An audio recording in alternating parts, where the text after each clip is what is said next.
Mr. President, The Majority Leader. I move to proceed to S1. Under the previous order, the leadership time is reserved. Morning business is closed. The clerk will report the motion. Motion to proceed to calendar number 1, S1, a bill to make improvements to certain defense and security assistance provisions, and so forth, and for other purposes. So, Mr. President, later today, day 34 of this partial government shutdown, the Senate will be voting on a proposal to finally end it. We'll be voting on the one plan, the only one on the table, that would reopen the shuttered portions of the federal government. It's a pragmatic compromise that could end this impasse right away. So the choice is absolutely clear, and the nation is watching. Members can vote to immediately reopen the entire government with a compromise package that the president will actually sign, or they can hold out for the Democratic leader's dead-end proposal that stands no chance of earning the president's signature and ending the partial shutdown. The president's compromise would accomplish three things. First, it ends the shutdown and resumes pay for federal workers right away. Second, it strikes a bipartisan compromise on the issue of immigration and border security with ideas from both sides. And third, it provides stable, full-year funding for the federal government, not another short-term Band-Aid. So first, Mr. President, ending the shutdown, we've heard from federal workers whose lives are in disarray. We've heard about the family hardships caused by the Democrats' unwillingness to sit down and negotiate with the president. We've heard from those who've endured over a month without pay. We've heard from the men and women of the U.S. Coast Guard, air traffic controllers, TSA agents, and other federal employees. And every American deserves a fully operational government. Taxpayers aren't getting special tax refunds for these weeks when services and agencies have been diminished or are unavailable. The president's been at the negotiating table ready to talk and to fix it. Democrats have made the opposite political calculation, and our nation is paying the price. The way forward is simple. We all know the ground rules. We need a compromise that can pass both chambers and earn a presidential signature. That's the way you make a law in this country. And the first proposal we'll vote on today is the only legislation that exists with any chance of checking those boxes, getting a presidential signature, making a law.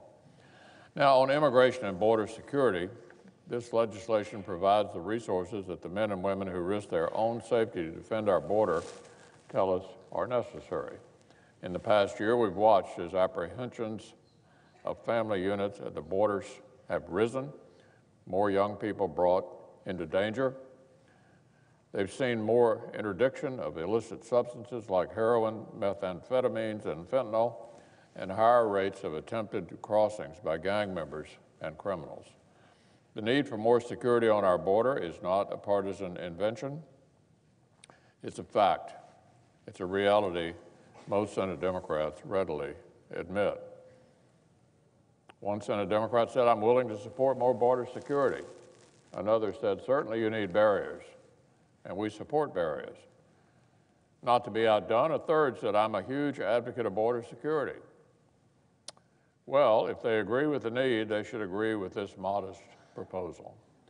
It would fund new enforcement and surveillance technologies, recruiting and training hundreds of new Border Patrol agents, and it would direct about one one-thousandth of federal discretionary spending for physical barriers along the highest priority sections of the border. Barriers like the ones that current Democratic leader joined then Senators Obama, Biden, and Clinton in supporting back in 2006. Like the barriers constructed by President Obama's own administration. Like the barriers in which many of my Democratic colleagues happily voted to invest billions of dollars during the last Congress. So these common sense physical barriers were a bipartisan point of agreement until about 5 minutes ago. But the president went even further to win Democrat support. For example, his proposal also provides for a 3-year legal status for certain individuals currently covered by DACA and TPS. That's what this law provides. The border security we need, plus actual statutory authorization for DACA recipients written into law for the first time, not the unilateral hand-waving of the Obama administration. And finally, Mr. President, this bill would complete the full-year appropriations that both parties worked very hard on last year. The last thing we need is another temporary measure. Last year's appropriations process left stable, bipartisan funding measures on the 1-yard line. We don't need to punt from the 1-yard line and set up another crisis just like this a couple of weeks from now. We need to finish our work, run these 7 full-year bipartisan funding bills into the end zone. Into the end zone. Finish last year's work. So let me conclude by simply stating what will be on display in this chamber today. The American people will see plainly which senators want to make a law and clean up this mess, and which senators are content to continue making political points and nothing else. Making law versus making points. That's the choice. Any one of my Democratic colleagues who reject the compromise offer but vote for the Democratic leader's partisan showmanship will be saying the following. They'll be saying that political fights with the president matter more than federal workers and their families, border security, DACA, and TPS recipients, as well as government funding. So let me say that again. If my Democratic colleagues reverse their voting records on border security, if they decide that spending 1/1,000th of federal spending on Obama-style steel barriers has become totally impermissible just because President Trump is in the White House, then they will be saying that political games outrank federal workers, the Coast Guard, DACA recipients, TPS recipients, and all their constituents as far as this Democratic Party is concerned. Deep down, my friends across the aisle know this is not a reasonable reaction to a president of the other party. They know the Speaker of the House is unreasonable on these subjects, with her own members and her own House Majority Leader openly contradicting her on national television, and that Senate Democrats are not obligated to go down with her ship. They know that denying the president 0.1% for spending on needed border security is not worth hurting this many people. So, Mr. President, it's obvious what the Senate needs to do.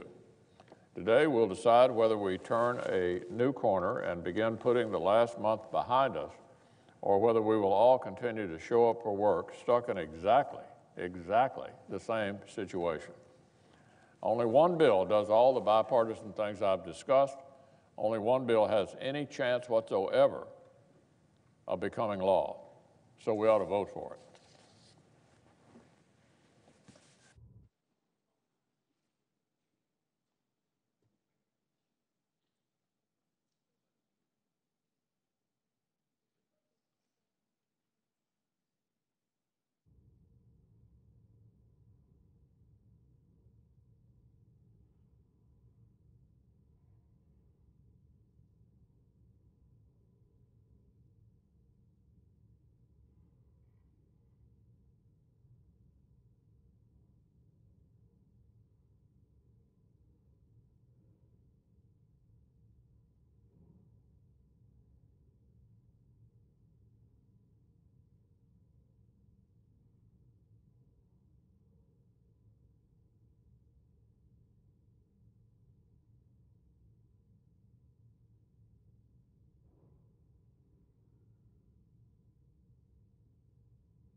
Mr. President, are we in quorum? We are not. Thank you. Mr. President, Democratic Leader. now President Trump has kept the government shut down for 34 days, and the pain inflicted on the American people and its government is getting deeper and deeper every day. Our economy is suffering. First quarter GDP is in the tank. Consumer confidence is falling. Our national security is suffering. FBI agents attest that criminal and anti-terrorist investigations are severely constrained. Border Patrol, TSA, and hundreds of thousands of Homeland Security personnel are working under limitations. Yesterday, now, these people are all part of our security. President Trump keeps saying we need the wall for security. Most people disagree with that. But even if you didn't, it's going to be not built for years. Our security is suffering today because of the Trump shutdown. It's so bad, listen to this. 5 former DHS secretaries wrote a letter to President Trump urging him to end the shutdown without the wall, including his former chief of staff, John Kelly, a loyal soldier if there ever was one. But Kelly knew, and they all knew, that this shutting down the government for the president's wall, which most Americans don't believe we should build, is wrong. The president's former chief of staff is telling President Trump that his position on the shutdown is wrong, that his position on the shutdown is a threat to national security. I would argue far more than not building a huge, ineffective wall. Yesterday, a joint statement from the air traffic controllers, pilots, and flight attendants union issued a dire warning. In our risk-averse industry, we cannot even calculate the risk currently at play, nor predict the point at which the system will break. Mr. Donald Trump, President, you care about security? You would open the government now. You're the only one standing in the way. Because we know most of our Republican colleagues want the government opened up. They are, in a positive way, loyal to you, in a negative way, afraid to buck you, but they all know it. Everyone knows it. And of course, 800,000 federal workers are on the cusp of missing their second paycheck, a month's share of pay. Some require the assistance of food banks to get by. That is so disheartening. Hard-working people who just want to help their families have a decent life have to go to a food bank. They did nothing wrong. President Trump is using them as hostages. And here is how callous this administration is. When asked about the fact this morning, Commerce Secretary Wilbur Ross, a billionaire, said, quote, "I know they are," he's talking about federal workers, "I know they are going to food banks, and I don't really understand why." His quote exactly is, "I know they are, and I don't really quite understand why." He was arguing that it's easy for furloughed workers to get a loan. Those comments are appalling and reveal the administration's callous indifference towards the federal workers it is treating as pawns. Secretary Ross's comments are the 21st century equivalent of let them eat cake. Many of these federal employees live paycheck to paycheck. Secretary Ross, they just can't call their stockbroker and ask them to sell some of their shares. They need that paycheck. So we need to end this shutdown now. There's only one way to do it. This afternoon, for the first time since President Trump shut down the government in December, the Senate will have a chance to vote on a bill that reopens the government. Now, Leader McConnell says that President Trump's bill is the only way to reopen the government. Bull. He claims that our bill won't pass because President Trump won't sign it. Has he ever heard of a veto override? Has he ever heard of Article 1? But the bill that President Trump has put together can't pass the House and can't pass the Senate. So it has no chance of passing. So for Leader McConnell to say that the only bill that has a chance of opening up the government is President Trump's bill, where he puts in a $5.7 billion wall, undoes much of the asylum provisions, and is broadly unpopular, is false. It's just wrong. The two bills that are on the floor are not equivalent votes. My friends on the other side, and some in the media who are being lazy, called the two votes dueling proposals, as if there's one Republican proposal, one Democratic proposal, and they're sort of equal. It's just not true. The President's plan demands 100% of what the President wants, $5.7 billion for a border wall, plus radical new changes to our asylum system before reopening the government. For the Republican leader to call this a compromise is laughable. No Democratic sign-off. Not from me, not from Senator Durbin, not from any other Democrat.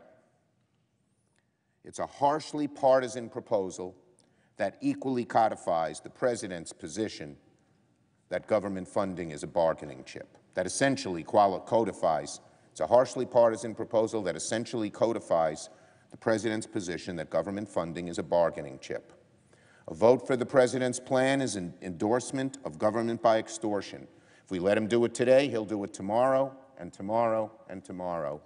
The whole structure of our government will change, and the chaos that we now see will be magnified. Even some of my Republican friends have admitted the President's plan's not a serious offer. A few days ago, my friend from Oklahoma called it, quote, a straw man proposal, unquote. I think that says it all. The President's plan is a straw man, not a serious offer, merely a way to save face. The second vote is the opposite. It demands nothing before we reopen the government. Nothing. No partisan demands. Not things we want or we'll shut down the government. We don't do that. Only Trump does that, and our Republican colleagues go along. Our proposal allows us to open up the government and then after government's open, settle our differences over border security. I know it's not partisan because every single Republican supported the same basic idea just 1 month ago when we voted on it. And when President Trump changed his mind and said no, everyone sort of did a 180-degree reversal, including my friend, the Republican leader. He knows it. So the two votes are not the same. They are not flip sides of the same coin. The first vote is harshly partisan and one-sided. The second vote seeks to be down the middle and reopen government and has received overwhelming support from both sides before President Trump said he wouldn't do it.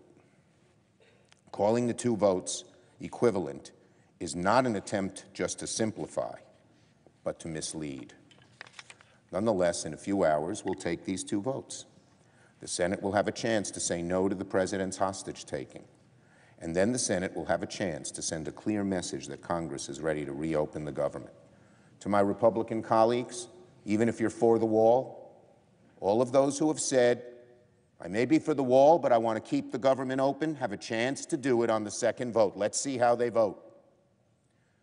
Throughout this debacle, I have not heard one good reason why 800,000 federal employees must be held hostage for us to discuss border security.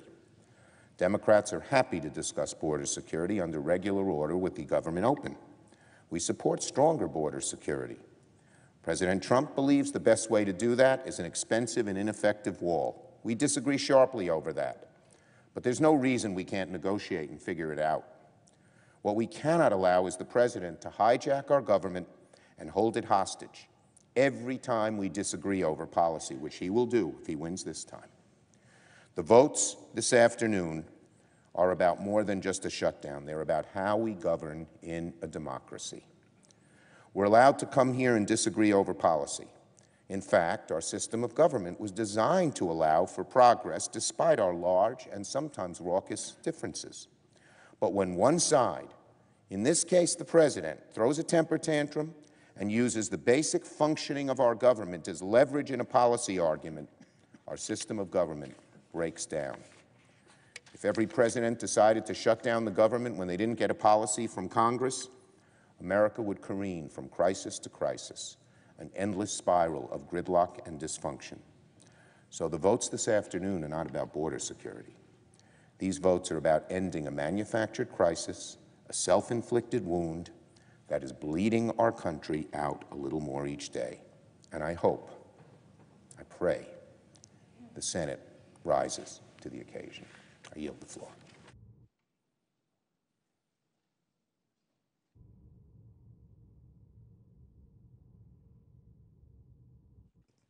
The Assistant Democratic Leader. Mr. President, I want to thank my colleague and the Democratic leader, Senator Schumer, for making it clear what's going to happen on the floor of the Senate this afternoon. We have a chance, an opportunity, when 100 senators come to the floor to put an end to the government shutdown this afternoon. And I want to tell you, there's nothing more important than that as far as I'm concerned. I hope that we'll rise to that occasion and rise to that challenge. During the last 2 days, what I've done is to travel across my home state of Illinois and to sit down and meet on an informal basis with federal employees who are going through this government shutdown. Over the last couple of weeks, I've been to Peoria, Pekin, Aurora, Marion, went to St. Louis, though it's clearly not in Illinois, to meet with air traffic controllers who live in my state. And I sat down and asked them, tell me the stories, tell me what's happened to you now that 34 days you haven't been paid, 34 days as of today. And they were a little embarrassed and a little reluctant to talk about what it meant, but eventually I said, well, then tell me about some of your coworkers, which is usually a way that people can tell their own stories without embarrassment. And I heard some stories, Mr. President, that are breaking my heart as I stand here at this moment. Have you ever been in an air traffic control tower? It's amazing. And I've seen some of the biggest. We have one up in northern Illinois that takes care of O'Hare and Midway and all of our great airports. It's a little bit frightening to go into one of these towers and see 10, 20, 30 air traffic controllers looking at these screens, and on these screens are these little dots, and each one of these dots is an airplane. And each one of these airplanes, you're going to have 20, 30, 40, 150, 200 people. And that air traffic controller has an awesome responsibility to make sure they're on the right path for takeoff and landing, to make sure that their paths don't cross. A mistake in that job can be fatal. That's the reality of what they face. So air traffic controllers have one of the most stressful jobs in the federal government. We don't think about it. We get on the plane, we get off the plane. But thank goodness for those men and women who are there to make sure that it's a safe experience for all of us. Did you know the shifts that are worked by air traffic controllers? 10-hour shifts. How would you like to face a 10-hour shift with that kind of stress every single day that you go to work? And you know how many days a week they work? 6. 6 out of 7 days, they're working 10-hour shifts in one of the most stressful jobs that we have in America. And you wonder, well, why do they work 6 days? Don't most people work 5 days, and they certainly don't work 10-hour shifts? Well, because there's a shortage of air traffic controllers. At age 56, you have to leave. Literally, you have to leave as of the next day. You cannot continue to work because they've decided that at age 57, you're too old to do this job. It's too stressful. So as these air traffic controllers are leaving, we are hoping in a system that works, they are being replaced by new air traffic controllers who are being skilled and trained so they can take over these important life and death jobs. Do you know what happened because of the government shutdown? We stopped the input of new air traffic controllers.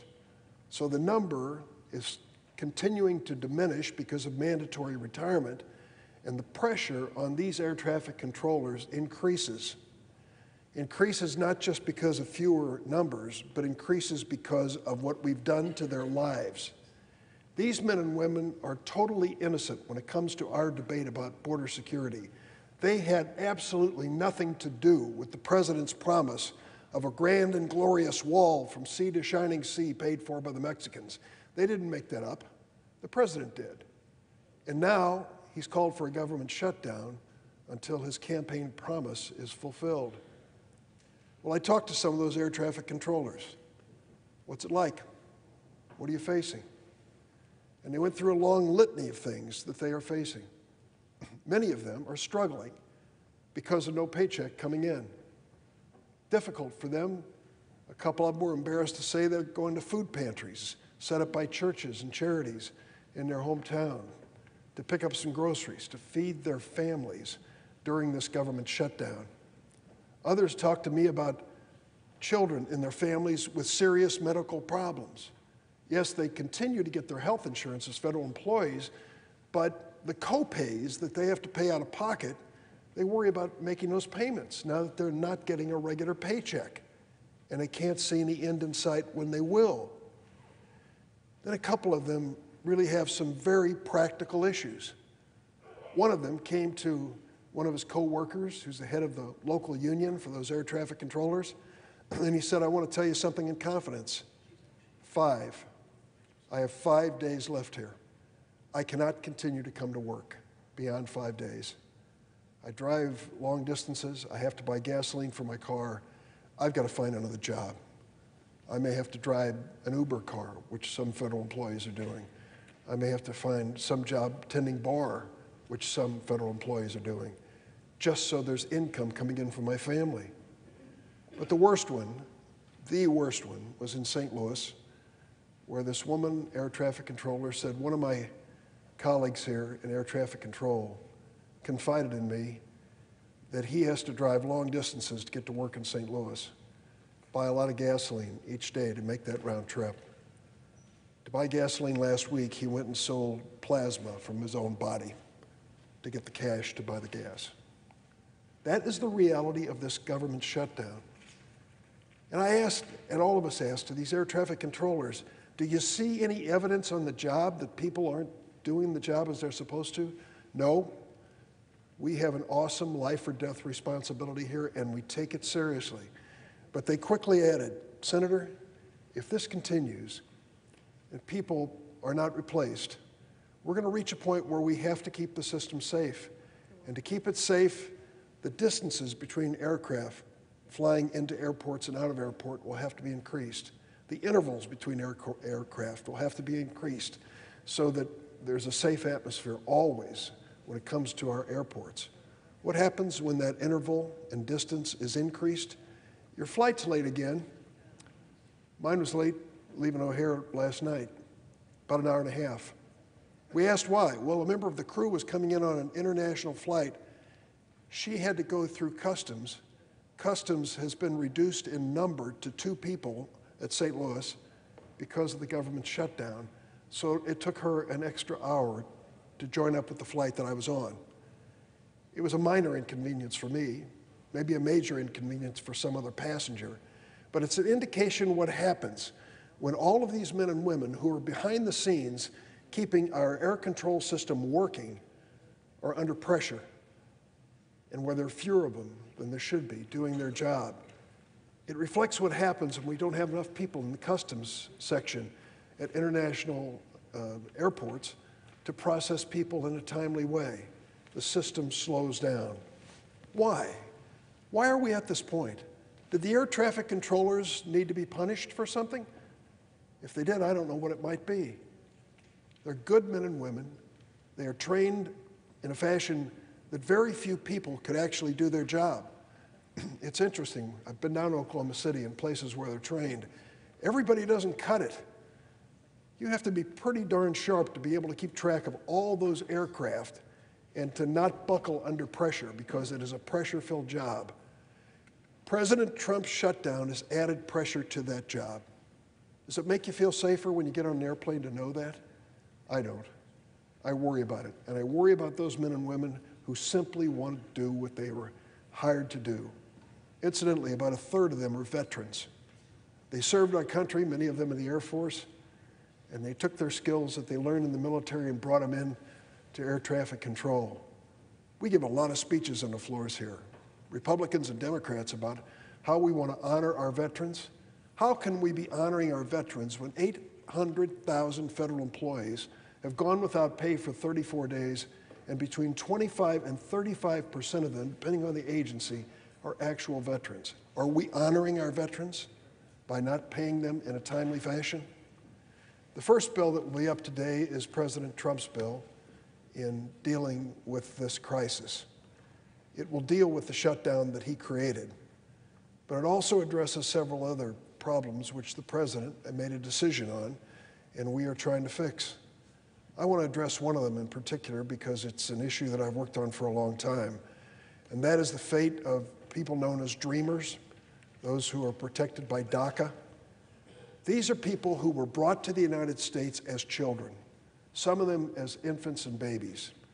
They grew up in this country believing this was home. They went to school here, they prepared for a future life, and at some point, usually in their teenage years, their parents brought them in and said, "We never filed the papers for you. You are undocumented in America." So through no fault of their own, they came to this country, brought to this country, grew up here, and they learned sometime in high school, there's no future for you in America. I've met so many of them over the years, these dreamers. I appealed to President Obama, do something to help them, and he did. He created the DACA program, and the DACA program allows these young people I've just described to go in and to apply for protection for 2 years at a time, protection from being deported from America and being allowed to work legally in America. Almost 800,000 came forward across the nation and signed up for this protection under President Obama. These are amazing young people. They are tomorrow's doctors and engineers and lawyers and teachers and leaders. They're incredible young people. I've met so many of them. All they're asking for is a chance to be part of America's future. President Trump came in September of 2017 and announced that he was abolishing this program, abolishing the DACA program, which meant that these young people had no protection for the future and really didn't know which way to turn. President Trump challenged us to come up with legislation to solve the problem he created. We weren't able to do so. We couldn't reach an agreement. The president's bill, his own solution for the problem, came before the United States Senate and received 39 votes. It didn't even receive the support of his own political party when he brought it up. It just wasn't a reasonable approach. And so the president said last weekend, I'm going to address the fate of DACA and dreamers as part of this effort to end the stalemate in Washington. My hopes were raised. He talked about a bill that I'd introduced with Senator Lindsey Graham, a Republican of South Carolina, 2 years ago called the Bridge Act, and said, that's what we're going to do. Well, it sounded hopeful. Maybe this would be part of the solution. And for these young people, it meant everything, that they might have a chance to be able to stay in this country and not be deported. Turns out when the president produced his bill a couple days ago and we read the text, it was a bitter disappointment. It really would bear no resemblance to the Bridge Act, which he referred to. I would just say to my colleagues in the Senate who are considering voting for the president's bill, please don't vote for it if you think you're doing something to help DACA and the Dreamers. This bill, as written by the Department of Homeland Security, Secretary Kirstjen Nielsen, and Mr. Miller, who is the president's advisor in the White House, shows their barely masked contempt for these young people. They have dramatically increased the cost of going through this process, doubled it. They have set in new conditions so that they can eliminate more and more people from being eligible for this protection. They've added provisions here totally unnecessary. During the 7 years when DACA has been in place, we have seen positive things happen, not negative things. And unfortunately, what the president proposes now is a dramatic step backwards. So this does not help. Well, after meeting with the air traffic controllers and federal prison guards at federal penitentiaries in Marion and Pekin, I can tell you what they want. They want the shutdown to end today. They want to get a paycheck for their families so that they can get back in the business of being good husbands, good fathers, good members of their community. They're embarrassed going to these food pantries.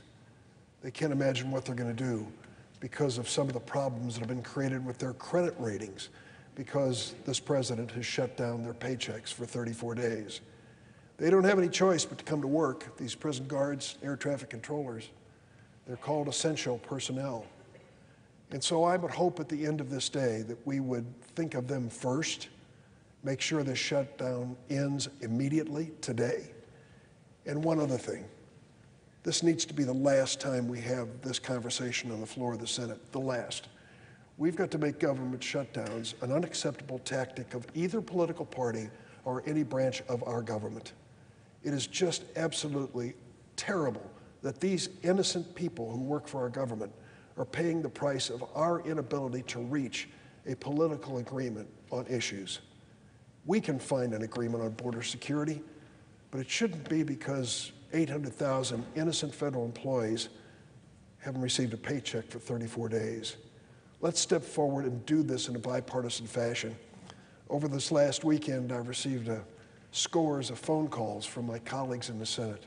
Some people may find it hard to believe, but Republicans have called, and I've called them, and Democrats have called.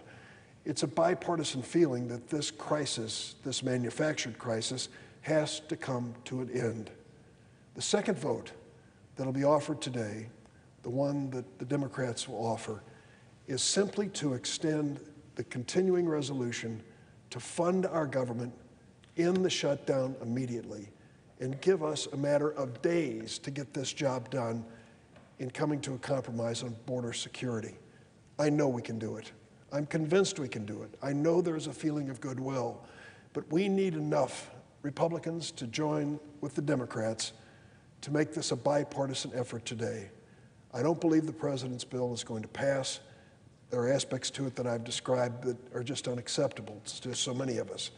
But this bare bones approach, 3-week extension, a number of days to give us to actually bargain and compromise while the government is up and running and people are being paid, is a reasonable end to this. I don't know how any of us can go home if at the end of the day we've done nothing and the shutdown continues. Let us stick here and do our job, the job we were elected to do, to solve problems, not to create them. As Senator Schumer said earlier, there are so many individuals who are providing security and safety across our nation, whether it's our FBI, whether it's our prison guards, whether it's the Coast Guard, whether it's the air traffic controllers. Why in the world would we endanger any Americans because of our inability to reach a political agreement? The votes today will give us a chance to emerge from this with a positive approach to solving this problem. I believe we can do it, and the sooner the better. Mr. President, I yield the floor and suggest the absence of quorum. Clerk will call the roll. Mr. Alexander.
Mr. President.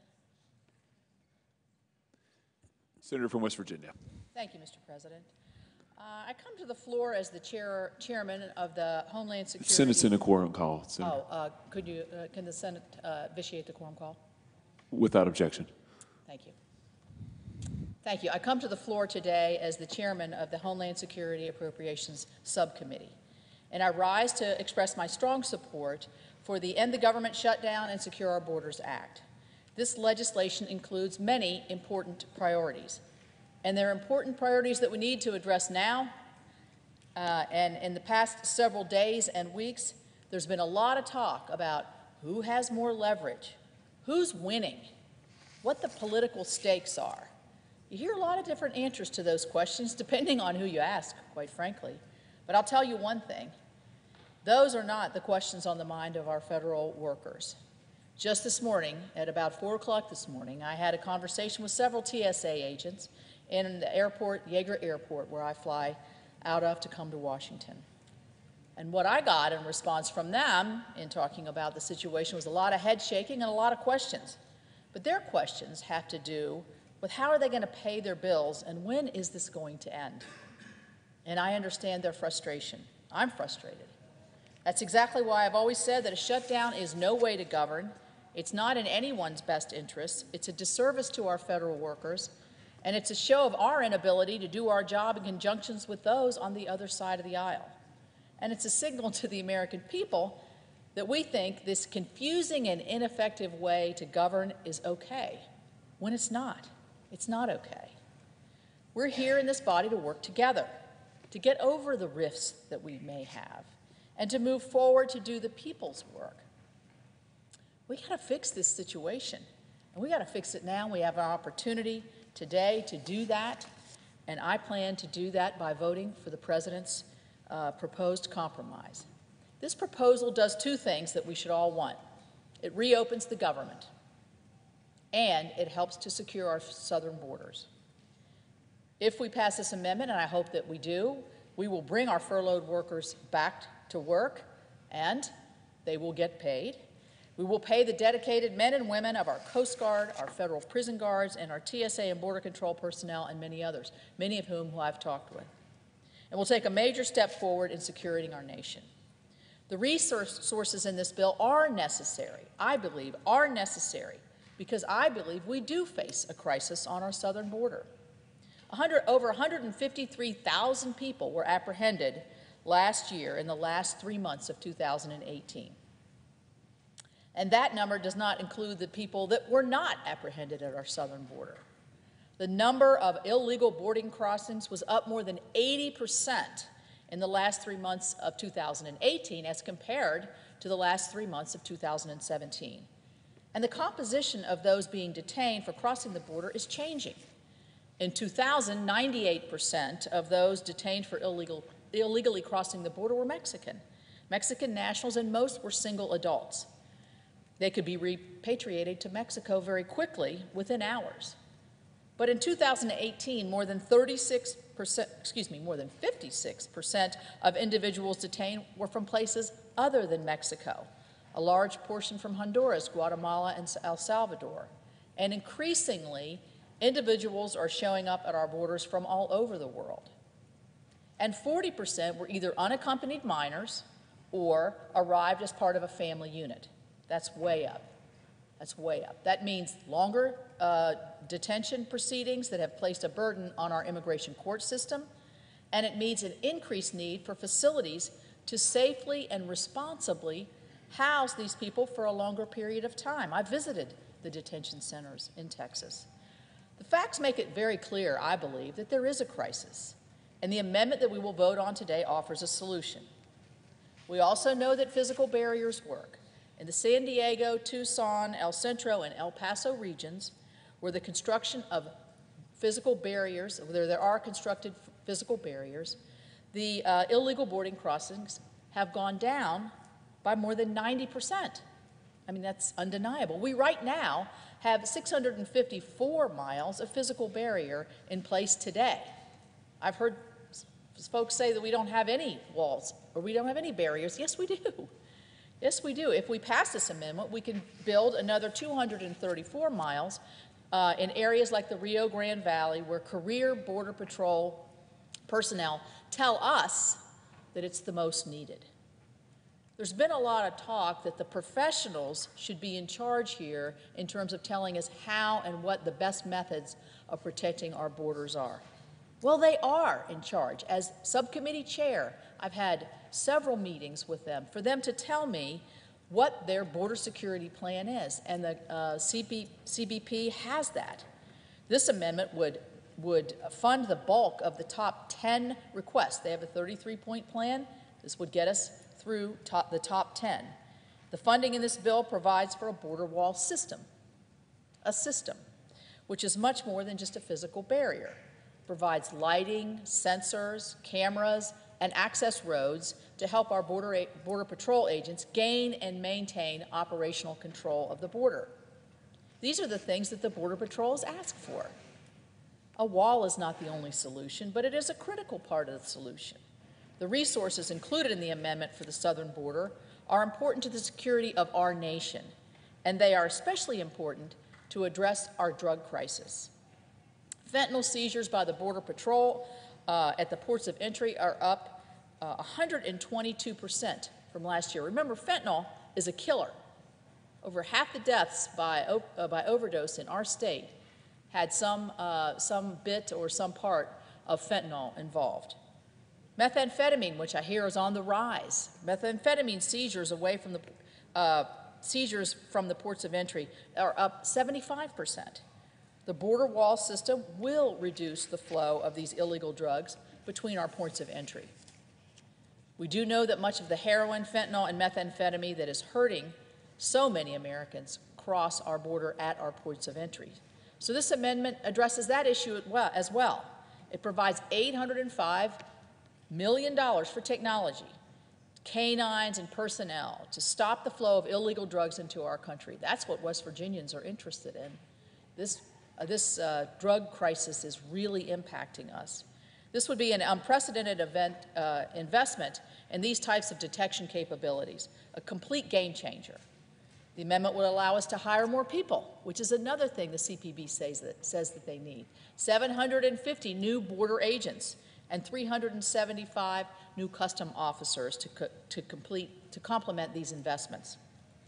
The combination of technology and personnel, both at our ports of entry and along the border, with the border wall system will enhance our security. It will choke off a major source of the heroin and fentanyl that has devastated my state, and I'm sure the President of the Senate state as well, and across our country. Resources are also included in the amendment to detain those who are apprehended for illegally crossing our border. I support the important work of the men and women of ICE, and I want them to be able to maintain custody of offenders rather than be forced to release those who have entered our country illegally due to a lack of space.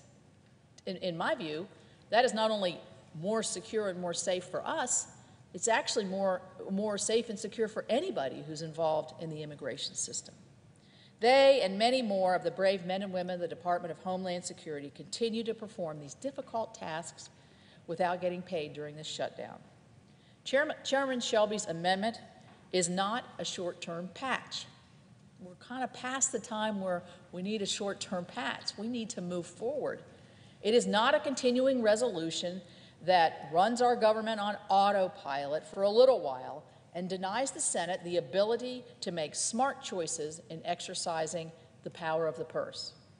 Instead, it includes 7 full appropriations bills that received significant bipartisan support in the Appropriations Committee, one of which being my bill at the Subcommittee of Homeland Security that was passed in a bipartisan way. 4 of these bills passed the Senate floor with overwhelming support. And I am very proud that the bill that I put forward in committee, along with some additions, are a part of this package. $11.9 billion is provided for our Coast Guard. This was in my bill, including to begin construction of something I think is critical to our national security, which are polar security cutters. More than $4.8 billion is provided for the TSA to improve this transportation security.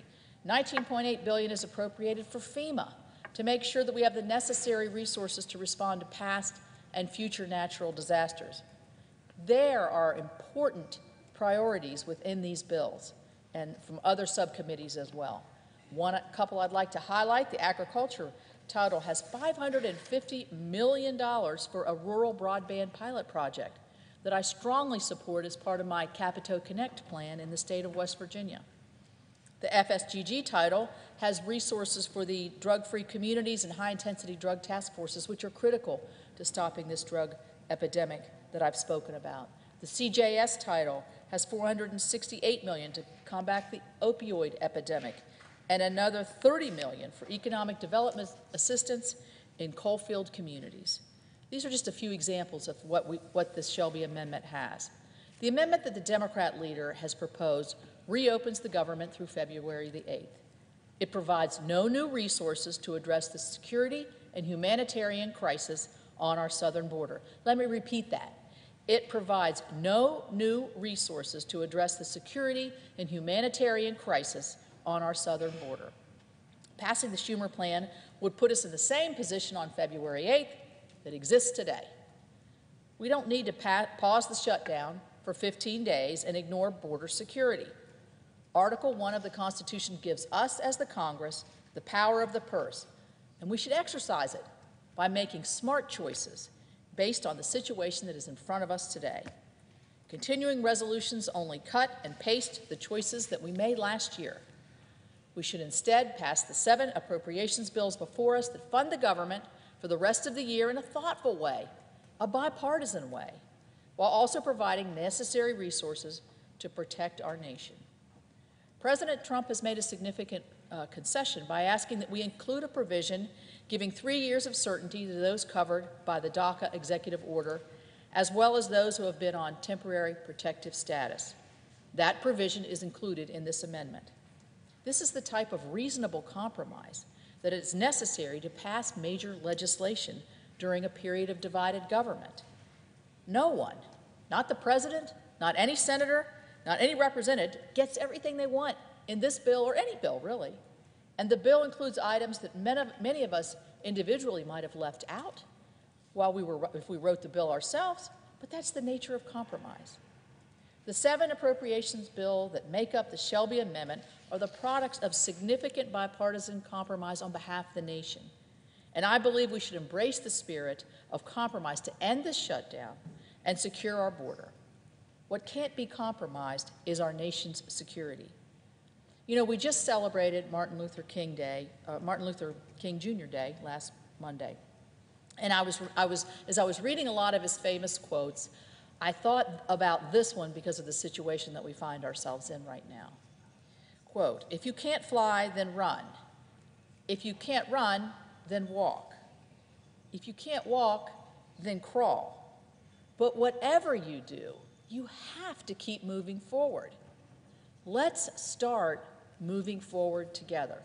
I hope that all of my colleagues will embrace this sentiment, and I hope that as I vote for the Shelby Amendment, we'll get enough to push it over the Senate floor and over to the House. I yield the floor. Thank you.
Mr. President, I ask unanimous consent that the quorum be suspended.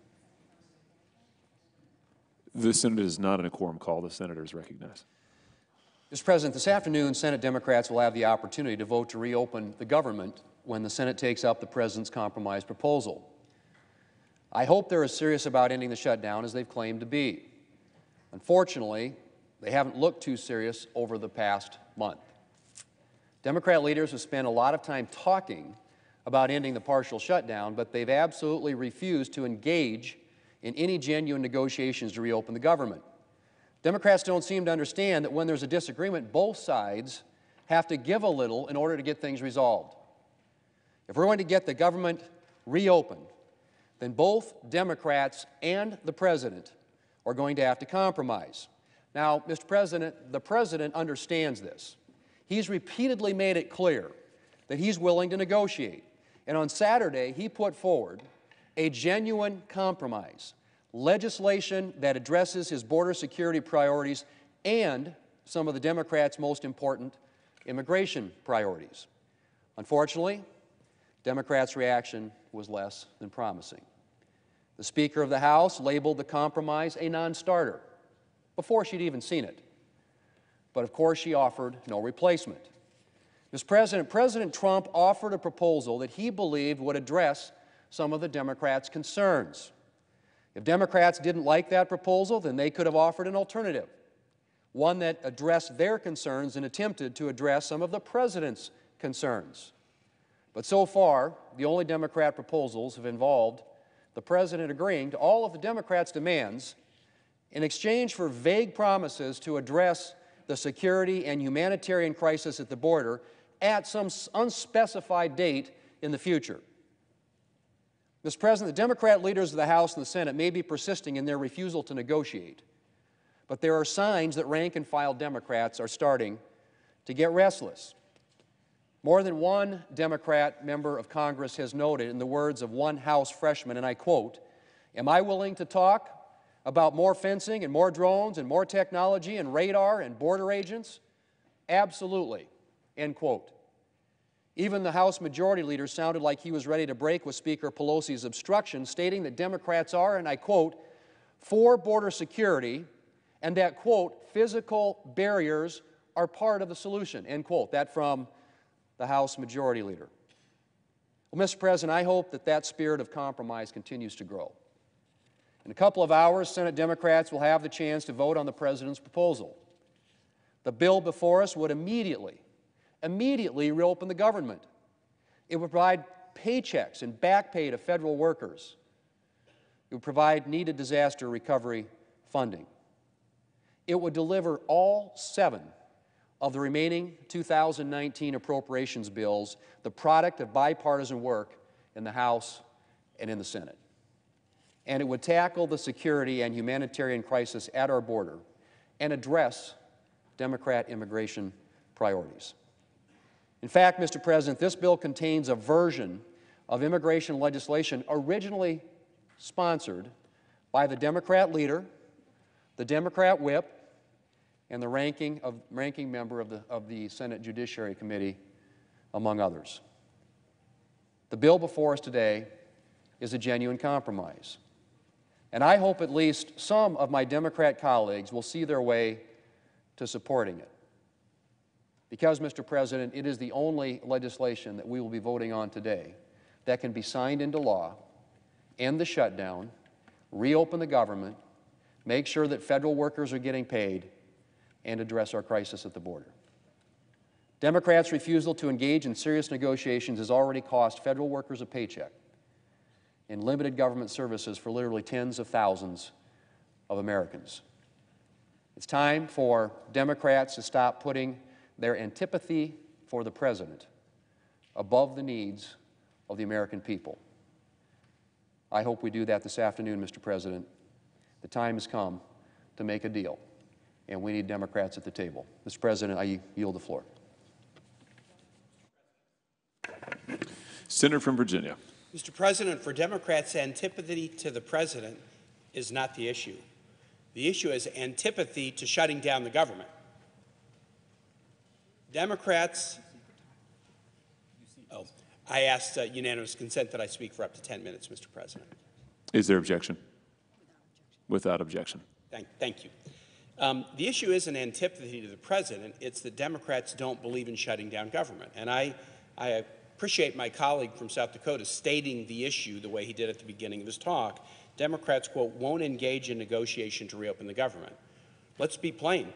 Democrats think the government of the United States should never close.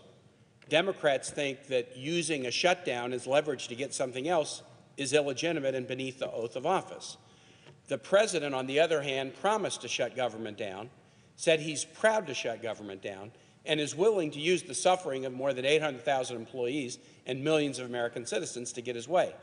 The difference here is not on the immigration topics. There are differences that can be resolved, but the difference that is hard to resolve is a party and a president who believe in government shutdown and a party who objects and rejects the idea of government shutdown. And I will state complete willingness to negotiate with this president and my colleagues over border security. We introduced a proposal in February, 8 Democrats, 8 Republicans, border security investments, protections for dreamers. 46 out of 49 Democrats supported a $25 billion border security investment. Only 8 of 51 Republicans did. The president blew up the deal. So the issue is not about negotiation over border security. We've been a more reliable party in making border security investments than the majority party has been. The issue is it or is it not illegitimate to shut down the government of the greatest nation on earth and inflict needless pain on hundreds of thousands of workers and millions of citizens when you don't get your way? That's what's at stake. Is the proposal that's on the table offered by the president a, quote, compromise? If it were a compromise, the president would have talked to us about it. If it were a compromise, the majority would let us offer amendments about it. If it were a compromise, the majority would have had a hearing about it so we could have asked questions about it. Introducing a 1,200-page bill on Tuesday and calling a vote on Thursday and giving Democrats no opportunity to ask questions or propose amendments is not a compromise. It's my way or the highway. What we should be doing to show that we respect the president's proposal is referring it to the committee of origin, having committee hearings and markup next week, and putting it on the floor the following week. If the president means it as a compromise, he should allow the Democratic Party, minority here and majority in the House, to have an opportunity to shape it. It is my hope that my Republican colleagues will vote to reopen government this afternoon through February 8th, that we would use next week to have a committee process to consider the president's proposal, and the following week consider it on the floor. These are important enough topics that it would seem giving it a 2-week review by committee and by senators on the floor is not asking too much. Briefly, I'll just say, Mr. President, before yielding to my colleague from Missouri, I just returned from Reagan National Airport, where I met with air traffic controllers, TSA agents, airline safety specialists who maintain the radar and other safety equipment at this and other airport. And they talked about how this shutdown, in which they are working but not paid, is starting to fray them as they're working overtime, as they're trying to get jobs when they're not working 10-hour shifts to try to cover the bills that they have to cover for babysitters and rent and medical appointments. They're talking about the degradation of the safety of American air traffic because of air traffic controllers not being paid, TSA agents not being paid, airline safety specialists not being paid, and in some instances furloughed. If nothing else, we should care about the safety of American commercial aviation. That's one reason among many why we should end this shutdown. And with that, Mr. President, I yield the floor.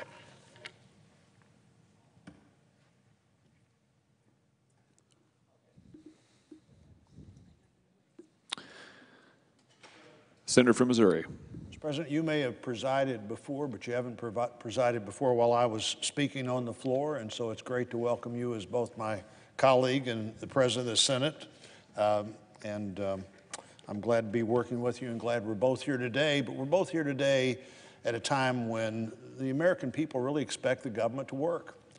And the American people really expect people in Congress to be able to find a middle ground. You know, we've too long been stuck, and frankly, on both sides of the aisle, with too many people who ran for office saying, if I don't get what I want, I just don't want anything to happen unless it's exactly what I want. Best I can tell, that doesn't work anywhere. If you're getting what you want wherever you're working, wherever you're living, wherever you're going to church, there's probably something wrong with you. Democracy is about compromise. I think one of the great fallacies of the second option we'll have today is it's designed to keep the government open for 2 weeks at this year's spending, last year's spending levels, and then at the end of 2 weeks, I don't know what happens then. You know, there'll be no information that members of the Senate and the House know 2 weeks from now that they don't know from now. There's nothing that could be debated or discussed in the next 2 weeks that couldn't be discussed in the next 45 minutes. I think it's pretty clear to the American people that this is boiled down to a fight where we need to reopen the government, and frankly, we need to secure the border. I just heard our good friend, our colleague from Virginia, say that generally his side of the aisle had been better than our side of the aisle at securing the border. I don't think that's necessarily true, but I'm glad to concede that. If our friends on the other side want to step up and work with us to secure the border, fine. I'll also point out that securing the border for the last 4 presidents has meant building barriers. And every time that happened, those barriers worked. When President George H.W. Bush built a barrier south of San Diego, detentions of people coming across the border decreased by 95%. Now, that's really the only way we have a way of measuring whether this was better before the barrier or after the barrier. And when you have 95% fewer people coming across and being detained, something must be working there. President Clinton built a barrier at El Paso, and the detentions went down 95%. President George W. Bush built a barrier at Yuma, and detentions went down 90%. When you've got a 90 or 95% solution, you should be able to make that solution a part of moving forward to solve the problem. Now, the president has come, in my view, quite a way. He has gone from a big wall all along the border to a barrier only where a barrier makes sense. The president would like to add 10 or 20% to the barriers already built by all 4 of his predecessors. I don't see why some movement in that direction can't be part of what we get done. You know, the shutdown's gone on too long. It's been played out way too much in the public and way too little in members of Congress trying to get together and work this out. People that need government services aren't getting those services. People in many cases that are providing the services that are essential are providing those services and not getting paid.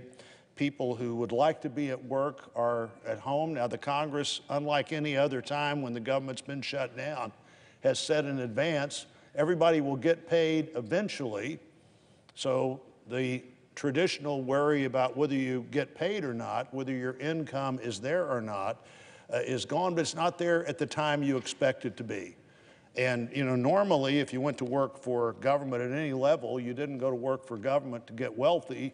You went to work for government because that was a secure job. So we've eliminated for too many people the security of one of the reasons that they took a government job rather than a job that might lead in some more financially satisfactory destination or might not. The whole reason you did this in many cases was you knew that check was going to come. It's not coming. The bill that the president proposed keeps the government open at with new priorities, largely agreed to already by the House and the Senate until September the 30th. So we wouldn't 2 weeks from now face this exact same problem again. It does things that I think need to be done to create more security for kids who were brought here as children and grew up here. I think this is 70 or 80% issue in the country that all of us understand that if you were brought to this country as a young child, if you grew up here, if you haven't gotten in serious trouble, not only should you be able to stay, but we should want you to stay. We need that kind of vitality in our country. And the president said he'd like to see a final appropriate solution on that. This bill creates a 3-year opportunity, much like I think it was the Bridge Act that was sponsored by people on both sides of the aisle here that would have said, let's settle this for a while as we try to come to a further conclusion. The same kind of 3-year structure for people who are here because we have decided we need to give them asylum and we need to figure out how to deal with that on a long-term basis. But 3 years not only puts it through this Congress, it puts it a year into the next Congress and the next presidential administration. Some of us need to be focused on getting this job done. I think this bill does that. It's not perfect. I've never voted for a perfect bill. I've introduced 2 or 3 perfect bills, but I've never gotten a vote for a perfect bill, and don't expect to. This is not our job. The perfect is not our job. Our job is the possible. And I think the president has actually shown more flexibility here than our friends on the other side. If you don't like some of the things the president's proposed, the response is not, this is a non-starter. The response is to make it a starter.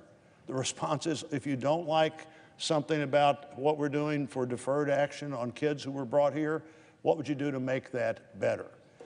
The president's proposal goes a long way towards solving these problems. Most importantly, it opens the government immediately. It assures that that will be the case until we get to the beginning of the new spending year on October 1, and it meets the government's obligation to secure the border. Nobody expects it to be impossible for anybody to ever get over the border in any way, but people do expect to have the kind of border security that we can afford. I think the proposals the president makes does that. We need to be more concerned about our ports of entry. We need to be more concerned about things and people coming across the border that shouldn't come across the border, or people being brought across the border for purposes that they do not want to be part of.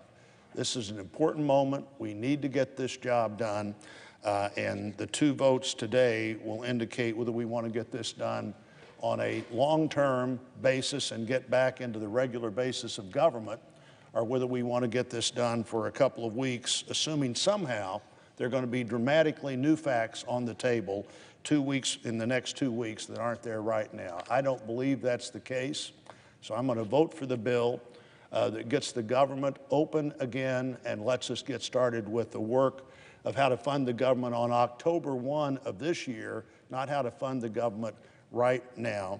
I think the other bill does not get us anywhere but right back where we are 2 weeks from now. And so, Mr. President, I would have a couple of things I need to point out here. One is I'd ask unanimous consent that the filing deadline for second-degree amendments for the cloture motions specified in the order of January 22 occur at 2:20 p.m. today. Is there objection? Without objection. And with that, Mr. President, I'd notice the absence of a quorum. Clerk will call the roll. Mr. Alexander. Ms. Baldwin. Mr. Barrasso. Mr. Bennett. Mrs. Blackburn. Mr. Blumenthal. Mr. Blunt. Mr. Booker. Mr. Bozeman.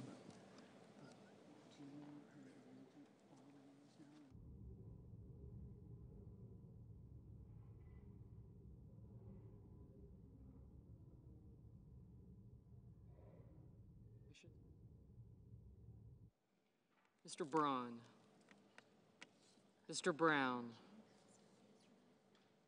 Mr. Burr. Ms. Cantwell. Ms. Capito. Mr. Cardin. Mr. Carper. Mr. Casey.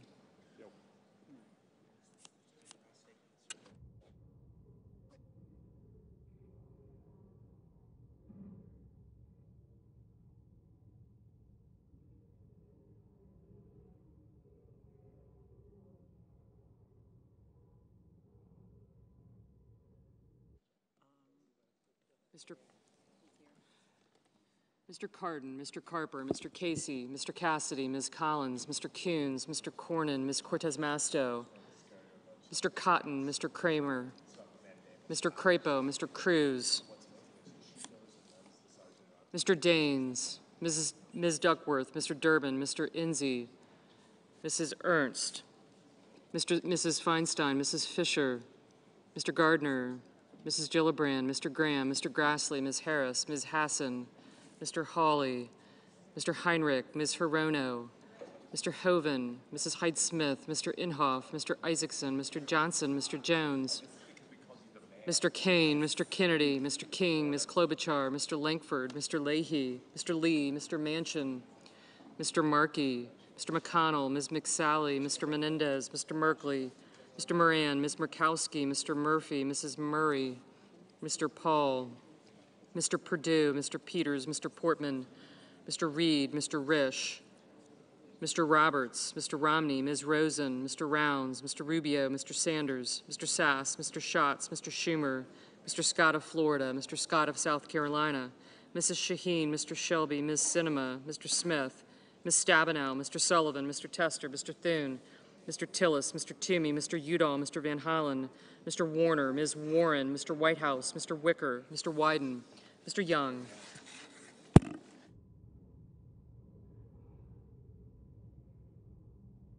A quorum is not present. The Majority Leader. I move to instruct the Sergeant at Arms to request the presence of absent senators, and I ask for the ayes and nays. Is there a sufficient second? There is. The clerk will call the roll. Mr. Alexander, Ms. Baldwin, Mr. Barrasso, Mr. Bennett, Mrs. Blackburn, Mr. Blumenthal, Mr. Blunt, Mr. Booker, Mr. Bozeman, Mr. Braun, Mr. Brown, Mr. Burr, Ms. Cantwell, Mrs. Capito,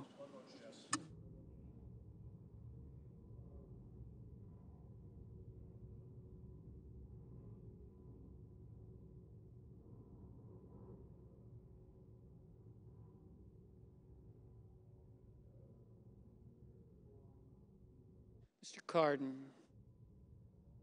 Mr. Carper,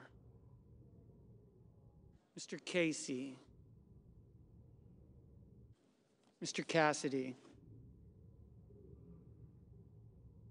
Ms. Collins,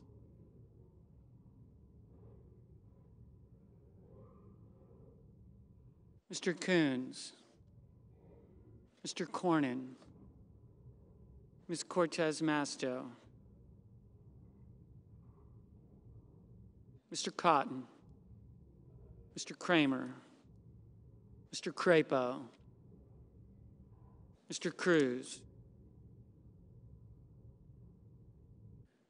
Mr. Daines,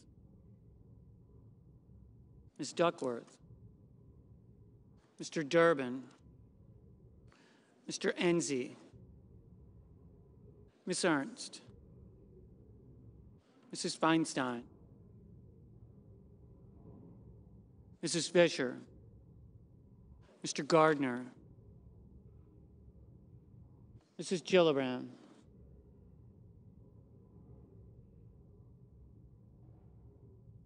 Mr. Graham, Mr. Grassley, Ms. Harris,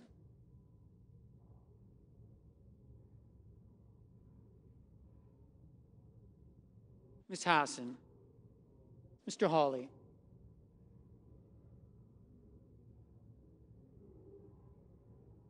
Mr. Heinrich, Ms. Hirono, Mr. Hoven, Mrs. Hyde-Smith, Mr. Inhofe,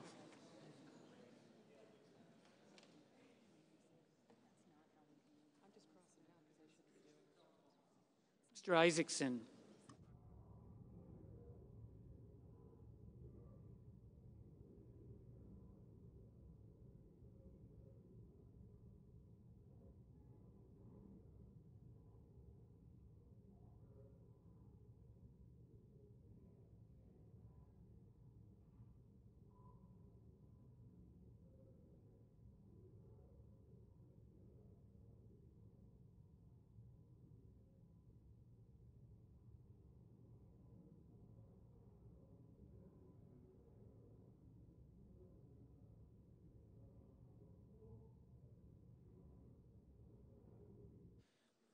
Mr. Johnson, Mr. Jones,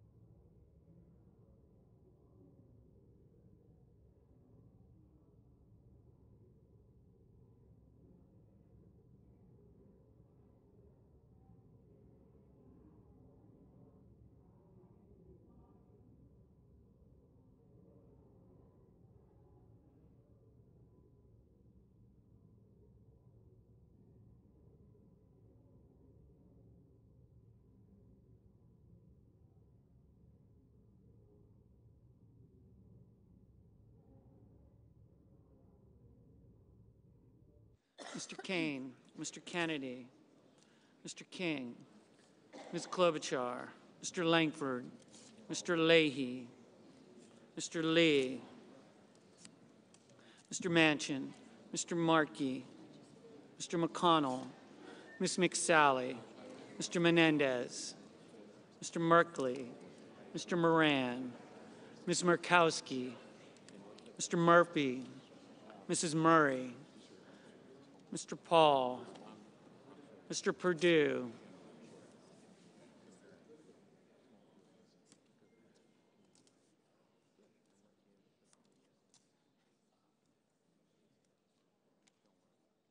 Mr. Peters, Mr. Portman, Mr. Reed, Mr. Resch, Mr. Roberts, Mr. Romney, Ms. Rosen, Mr. Rounds, Mr. Rubio, Mr. Sanders, Mr. Sass, Mr. Schatz, Mr. Schumer, Mr. Scott of Florida, Mr. Scott of South Carolina, Mrs. Shaheen, Mr. Shelby, Ms. Sinema, Ms. Smith, Ms. Stabenow, Mr. Sullivan, Mr. Tester, Mr. Thune, Mr. Tillis, Mr. Toomey, Mr. Udall, Mr. Van Hollen, Mr. Warner, Ms. Warren, Mr. Whitehouse, Mr. Wicker, Mr. Wyden, Mr. Young.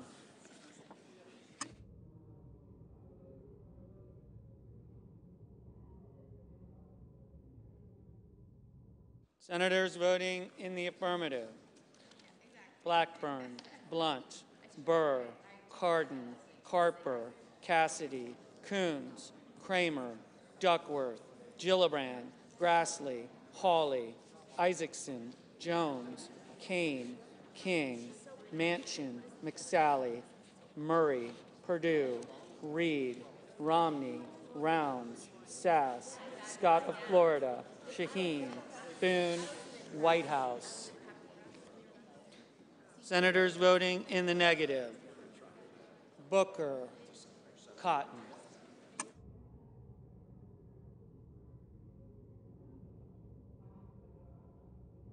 Mrs. Capito, Mrs. Capito, aye.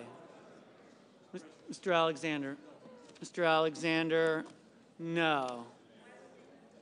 Mr. Barrasso, aye. Mr. Schatz, aye. Ms. Hassan, aye. Mr. Roberts, aye.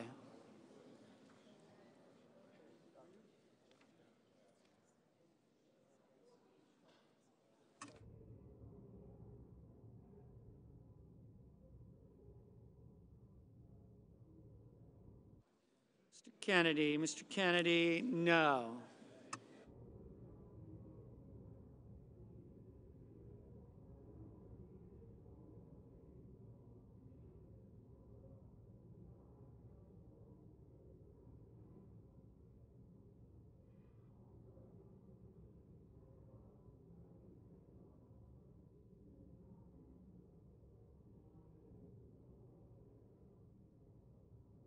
Mr. Udall. Mr. Udall, aye.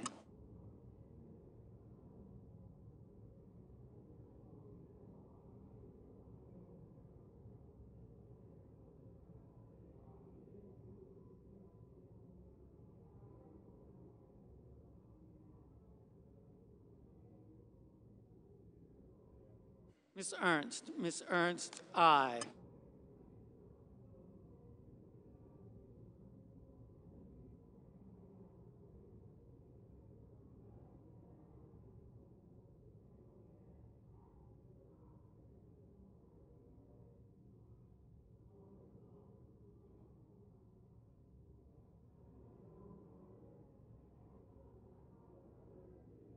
Mr. Portman. Mr. Portman, aye.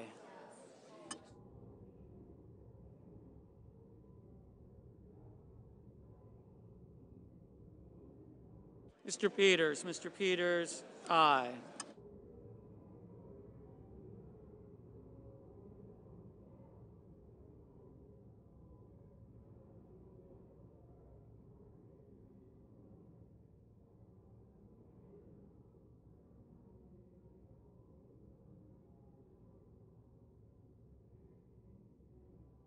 Mr. Crapo. Mr. Crapo, aye.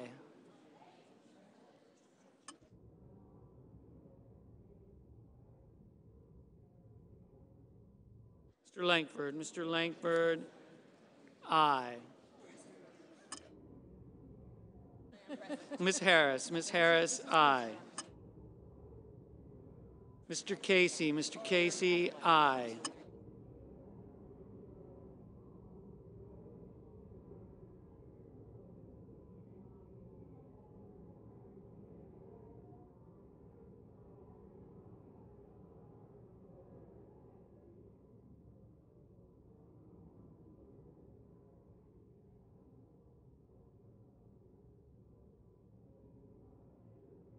Mr. Menendez. Mr. Menendez, aye. Mr. Enzi. Mr. Enzi, no. Mr. Tester. Mr. Tester, aye.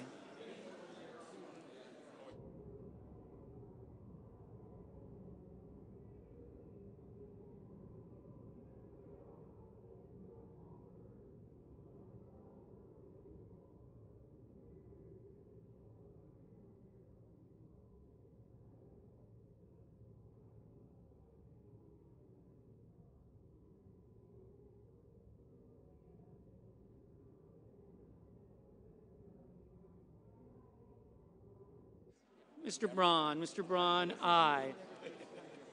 Mrs. Fisher. Mrs. Fisher, aye. Ms. Murkowski. Ms. Murkowski, aye.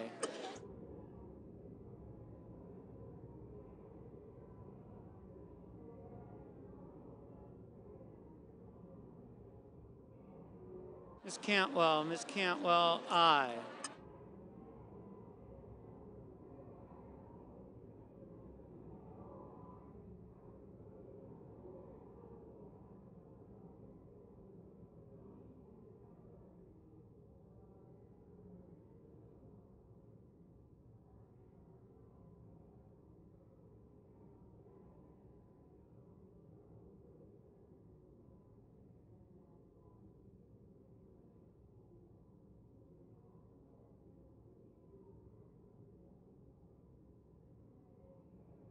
Mrs. Feinstein. Mrs. Feinstein, aye.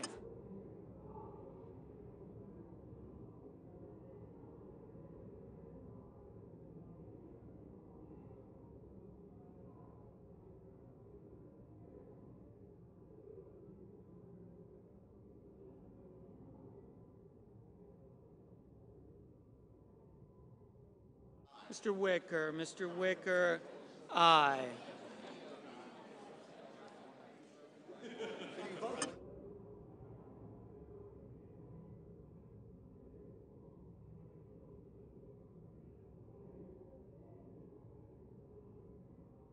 Mr. Daines. Mr. Daines, aye.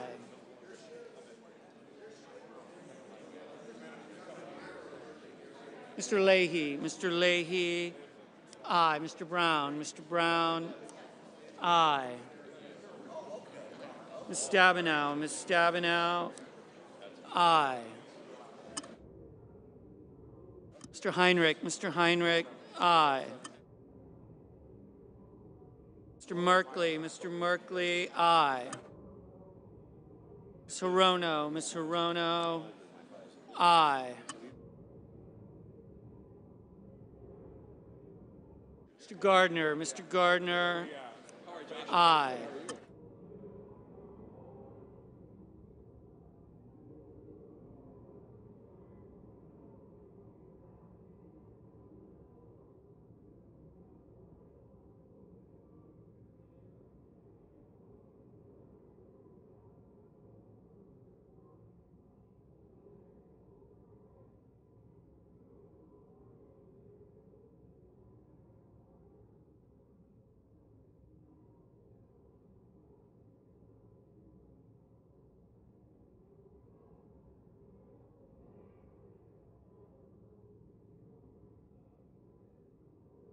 Ms. Collins. Ms. Collins. Aye.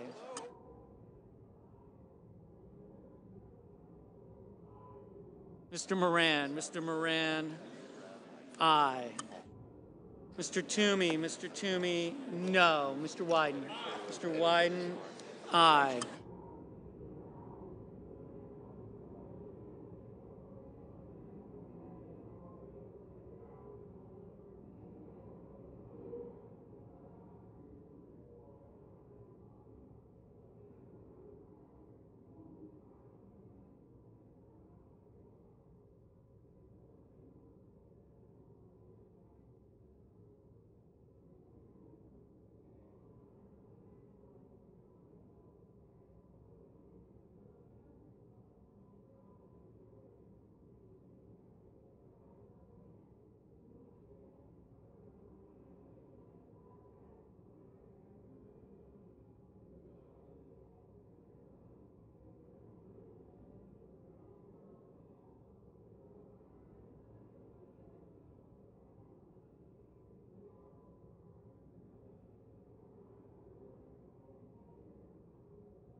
Mr. Hoven. Mr. Hoven. No.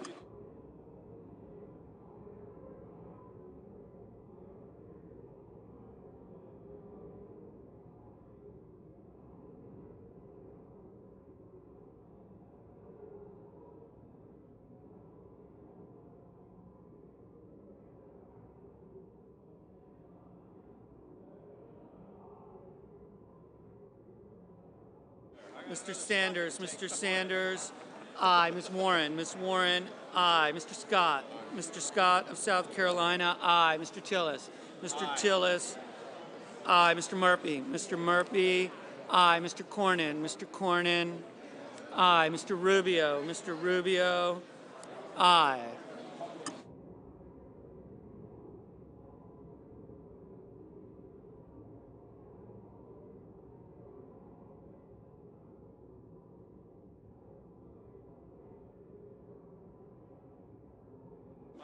Ms. Baldwin. Ms. Baldwin. Aye. Ms. Sinema. Ms. Sinema. Aye.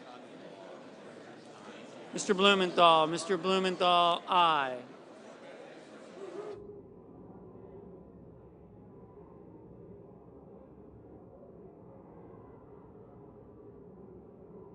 Ms. Cortez Masto. Ms. Cortez Masto. Aye.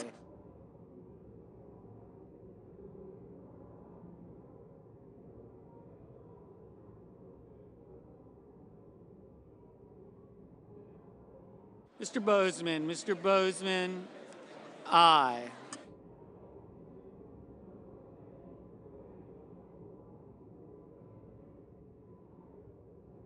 Mr. Graham. Mr. Graham. Aye.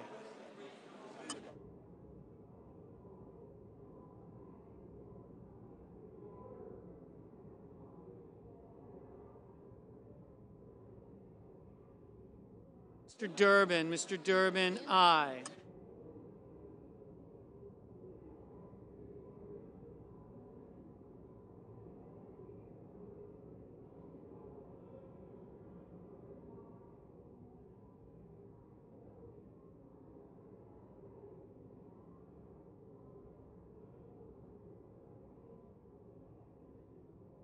Mr.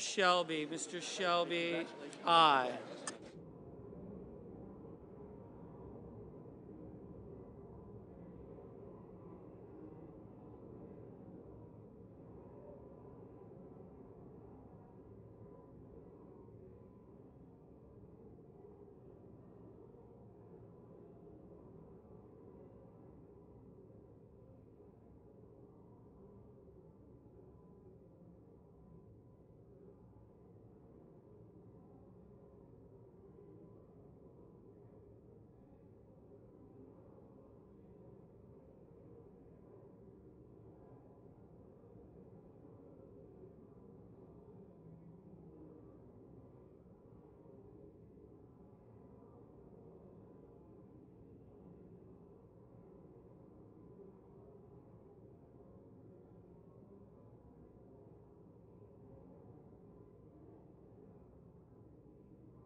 Mr. Van Hollen, aye.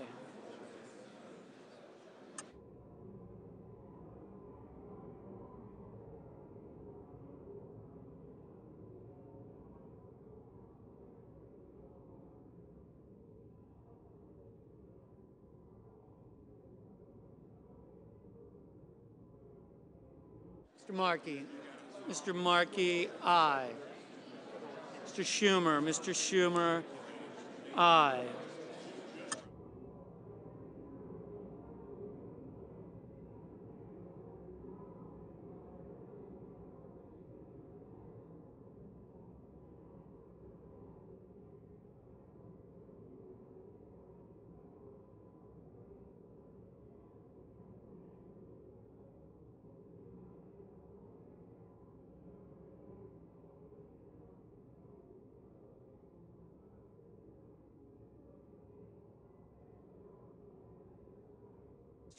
Mr. Lee, no.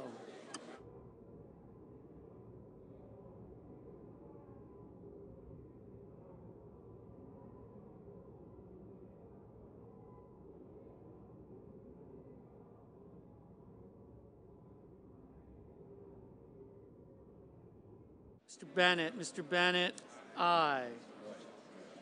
Mrs. Hyde Smith, aye.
Mr. Cruz, aye. Ms. Smith. Ms. Smith, aye.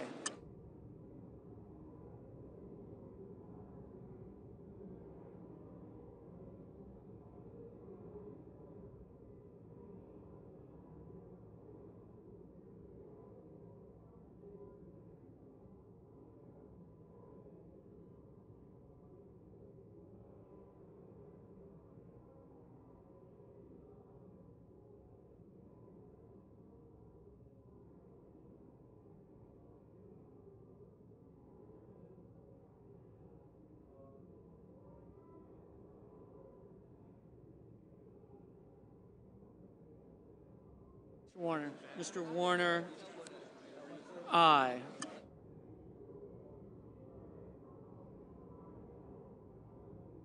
Mr. Sullivan. Mr. Sullivan, aye.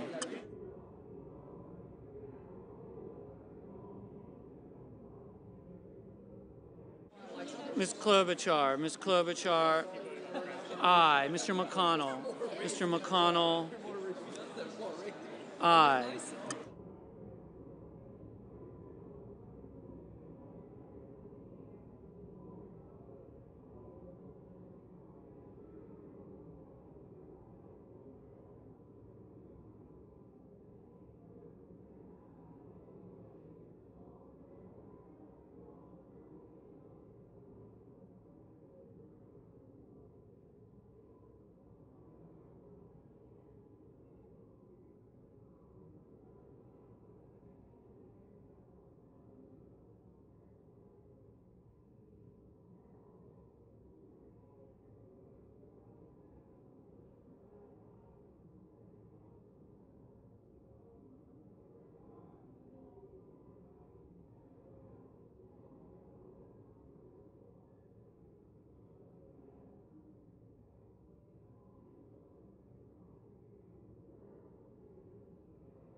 Mr. Johnson. Mr. Johnson, aye.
Mr. Young, aye.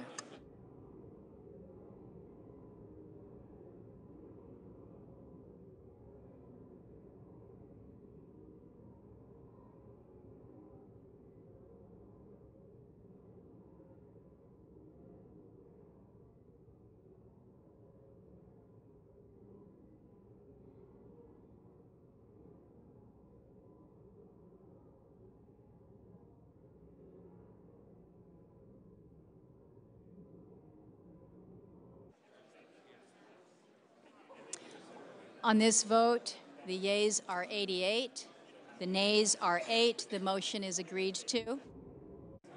A quorum is present. Madam President, the Senate's not in order. The Senate will be in order. The Senate will be in order. Please withhold conversations. Madam President, Mr. Majority Leader, I withdraw my motion to proceed to S1. the Senator has that right. What is the pending business? The pending business is H.R. 268, which the clerk will report. Calendar number 15, H.R. 268, an act making supplemental appropriations for the fiscal year ending September 30, 2019, and for other purposes. I send a cloture motion to the desk for Senate Amendment Number 5. The clerk will report the cloture motion. Cloture motion, we, the undersigned senators, in accordance with the provisions of Rule 22 of the Standing Rules of the Senate, do hereby move to bring to a close debate on Senate Amendment Number 5 to H.R. 268, an act making supplemental appropriations for the fiscal year ending September 30, 2019, and for other purposes, signed by 17 I ask senators. consent the reading of the names be waived. Without objection. I send a cloture motion to the desk for Senate Amendment Number 6. The clerk will report the cloture motion. Cloture motion, we, the undersigned senators, in accordance with the provisions of Rule 22 of the Standing Rules of the Senate, hereby move to bring to a close the debate on Amendment Number 6 to H.R. 268, an act making supplemental appropriations for the fiscal year ending September 30, 2019, and for other purposes, signed by 17 senators I as ask consent follows. the reading of the names be waived. Without objection. I ask consent the mandatory quorum calls be waived. Without objection. I move to proceed to S1. The clerk will report the motion. Motion to proceed to S1, a bill to make improvements to certain defense and security assistance provisions and so forth and for other purposes.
Mr. President.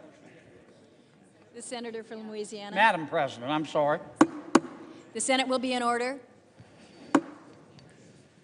The senator from Louisiana is recognized. Thank you, Madam President. As my colleagues know, we have about 41,000 active duty service members of the United States Coast Guard. They're running vital missions right now, Madam President, in the South China Sea. They're protecting our airspace and ports along about 12,000 miles of coastline. They're performing search and rescue missions. That includes nearly 1,200 active duty Coast Guard personnel in my home state of Louisiana, the 8th Coast Guard District. The Senate will be in order so we can hear from the senator from Louisiana. Please take your conversations off the floor.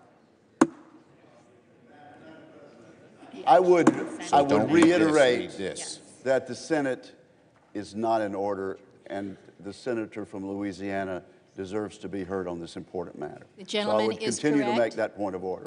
The Senate will be in order. Members are asked to take your conversations off the floor. Thank you, Madam President, and I thank the senior senator from Mississippi. Madam President, for that reason, I think the members of our Coast Guard need to be paid during this shutdown until we resolve our differences. We need to resolve our differences.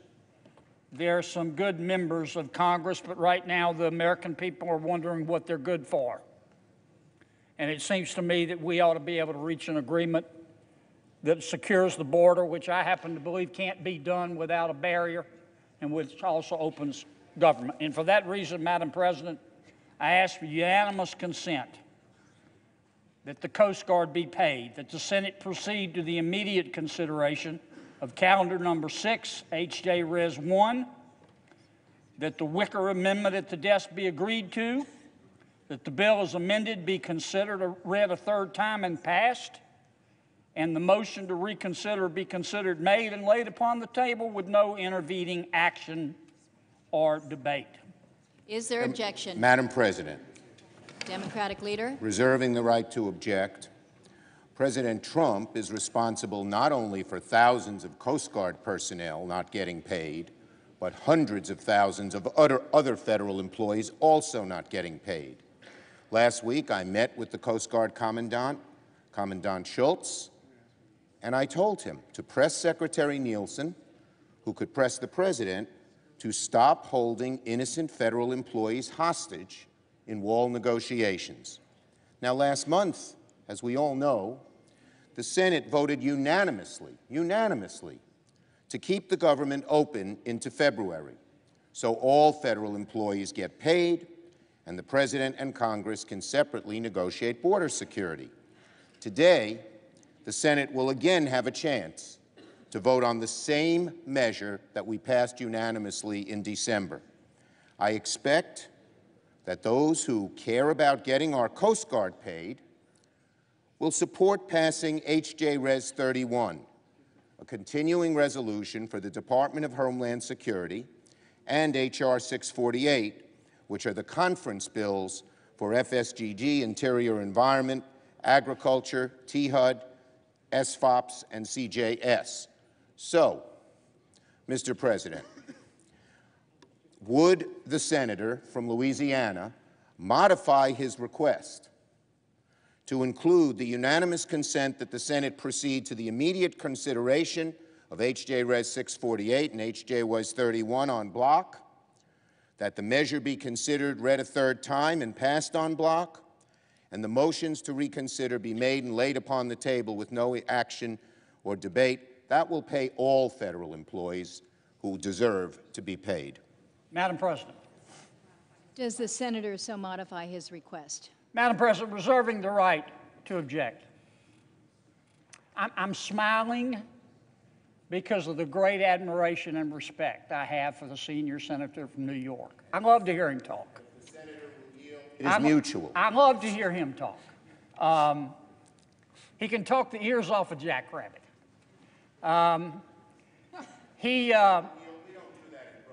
has waxed eloquently many times in this chamber. I remember back in 2005, 2006, Senator, I was a mere lad, but we had a bill before this chamber called the Secure Fence Act of 2006. And Senator Schumer, and then Senator, a rising star, Senator Obama, Senator Hillary Clinton, talked passionately and eloquently about how it was impossible to secure a 1,900-mile piece of real estate without barriers. They talked eloquently. I remember agreeing with them wholeheartedly that legal immigration makes our country stronger, that illegal immigration undermines legal immigration, and that one way to stop illegal immigration Not the only way, Madam President, but one way was a border barrier. That was then. This is now. Now, my esteemed colleague knows full well that his resolution will not accomplish either border security or opening up of this government because President Donald Trump is going to veto it. It will be a futile, useless exercise. Now, we can go through it if you want to. Spend all day trying to teach a goat how to climb a tree, but you're better off hiring a squirrel in the first place. And there is a measure before this Senate. The President has put a proposal on the table that will satisfy many of the concerns of our Democratic friends and ensure border security. And for that reason, I object. I wonder if the Objection is distinguished heard. Democratic leader would yield under his reservation. Is there objection to the original request? I object to the original request because the senator from Louisiana has not allowed the rest of the federal government to get paid, and I would remind him, whether it's squirrel, jackrabbit, or armadillo, that we are the Article I branch of government. And because President Trump says no, we have veto override power, we could get the workers paid, even if he won't sign it. I object. Madam President, Objection is heard. I was going to... Senator from Mississippi. I was going to ask the distinguished Democratic leader if he would yield under his reservation. Might I be recognized for just a moment? The objection has already been heard, and we'll not get this done. But I appreciate the effort. Does the senator from Louisiana yield the floor? Of course. Senator from I appreciate the effort of the distinguished senator from Louisiana. His unanimous consent request would have done one simple thing, and that is get the uniformed service members in the Coast Guard paid just like we are today paying for members of the Army, Navy, Air Force, and Marine. These are the only servicemen. The Coast Guard members are the only servicemen out there now who are required under the Uniform Code of Military Justice to perform their duties under pain of penalty, and they're not being paid as the others are. It would also protect survivors' benefits for the retirees and their survivors in the Coast Guard, as is being done with the other uniformed services. We're close. We may be getting close to a solution on this. I certainly hope so, Madam President. But in the meantime, I think it would be a significant gesture on the part of Democrats and Republicans in this Senate and in the House of Representatives to pass this one small change, which the President has said he will sign, and do the right thing by paying members of this uniformed service. So I regret that the gentleman has objected, and I appreciate having a chance at least to explain why this mere carve-out is different from a larger solution, which may be coming soon.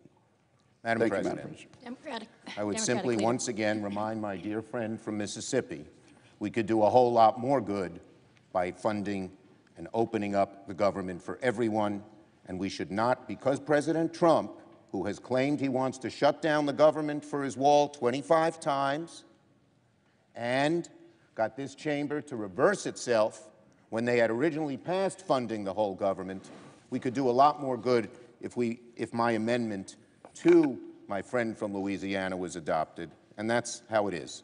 So now, on a different issue, I ask for the yeas and nays on the motion to proceed to S1. Is there a sufficient second?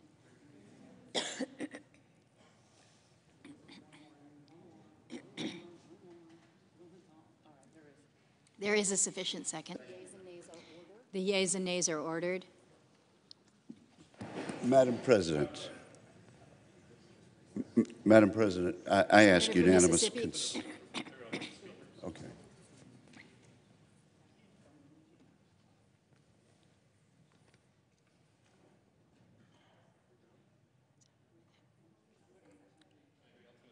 Madam President.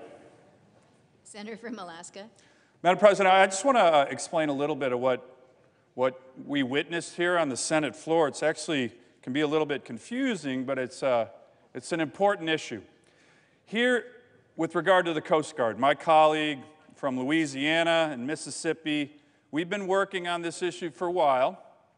It's not going to solve the whole partial government shutdown, but we've been working with a number of our colleagues on the other side of the aisle. So right now, this bill that my friend from Louisiana asked to have unanimous consent on, right now has 23 co-sponsors. It might be more, actually more Democrat co-sponsors than Republican. Madam President, can you make sure the Senate's in order? Senate will be in order. So almost a quarter of the whole Senate, more Democrat co-sponsors than Republican co-sponsors, are co-sponsoring this bill to pay the Coast Guard. Now, again, we're working on the broader issue of getting our government back to work, paying federal workers, but as my colleagues mentioned, the Coast Guard is a rather unique situation because it's the only military service right now that's not getting paid. Army, Navy, Air Force, Marines, they're all getting paid. The Coast Guard men and women are out right now as we speak in my great state in Alaska, risking their lives for Americans as they always do, but they're also out in other places like the Middle East, in the Persian Gulf, literally running patrols in the Gulf side by side with Marines and sailors. The Marines and sailors are getting paid. The members of the Coast Guard aren't getting paid. And by the way, if the members of the Coast Guard say, you know what, I don't want to deploy to the Middle East right now, I'm not getting paid, I don't want to get on that ship to save an Alaskan crabber whose life is at risk, they get court-martialed. So the Coast Guard is in a very unique situation right now, Madam President, and here's the process that we just witnessed. So a number of us, again, very bipartisan, went to the President and said, Mr. President, we know it takes the Senate and the House and the White House to pass a bill. People are working on the broader issue. We're all working on the broader issue, the compromises we need. Hopefully we can get there this afternoon. But in the meantime,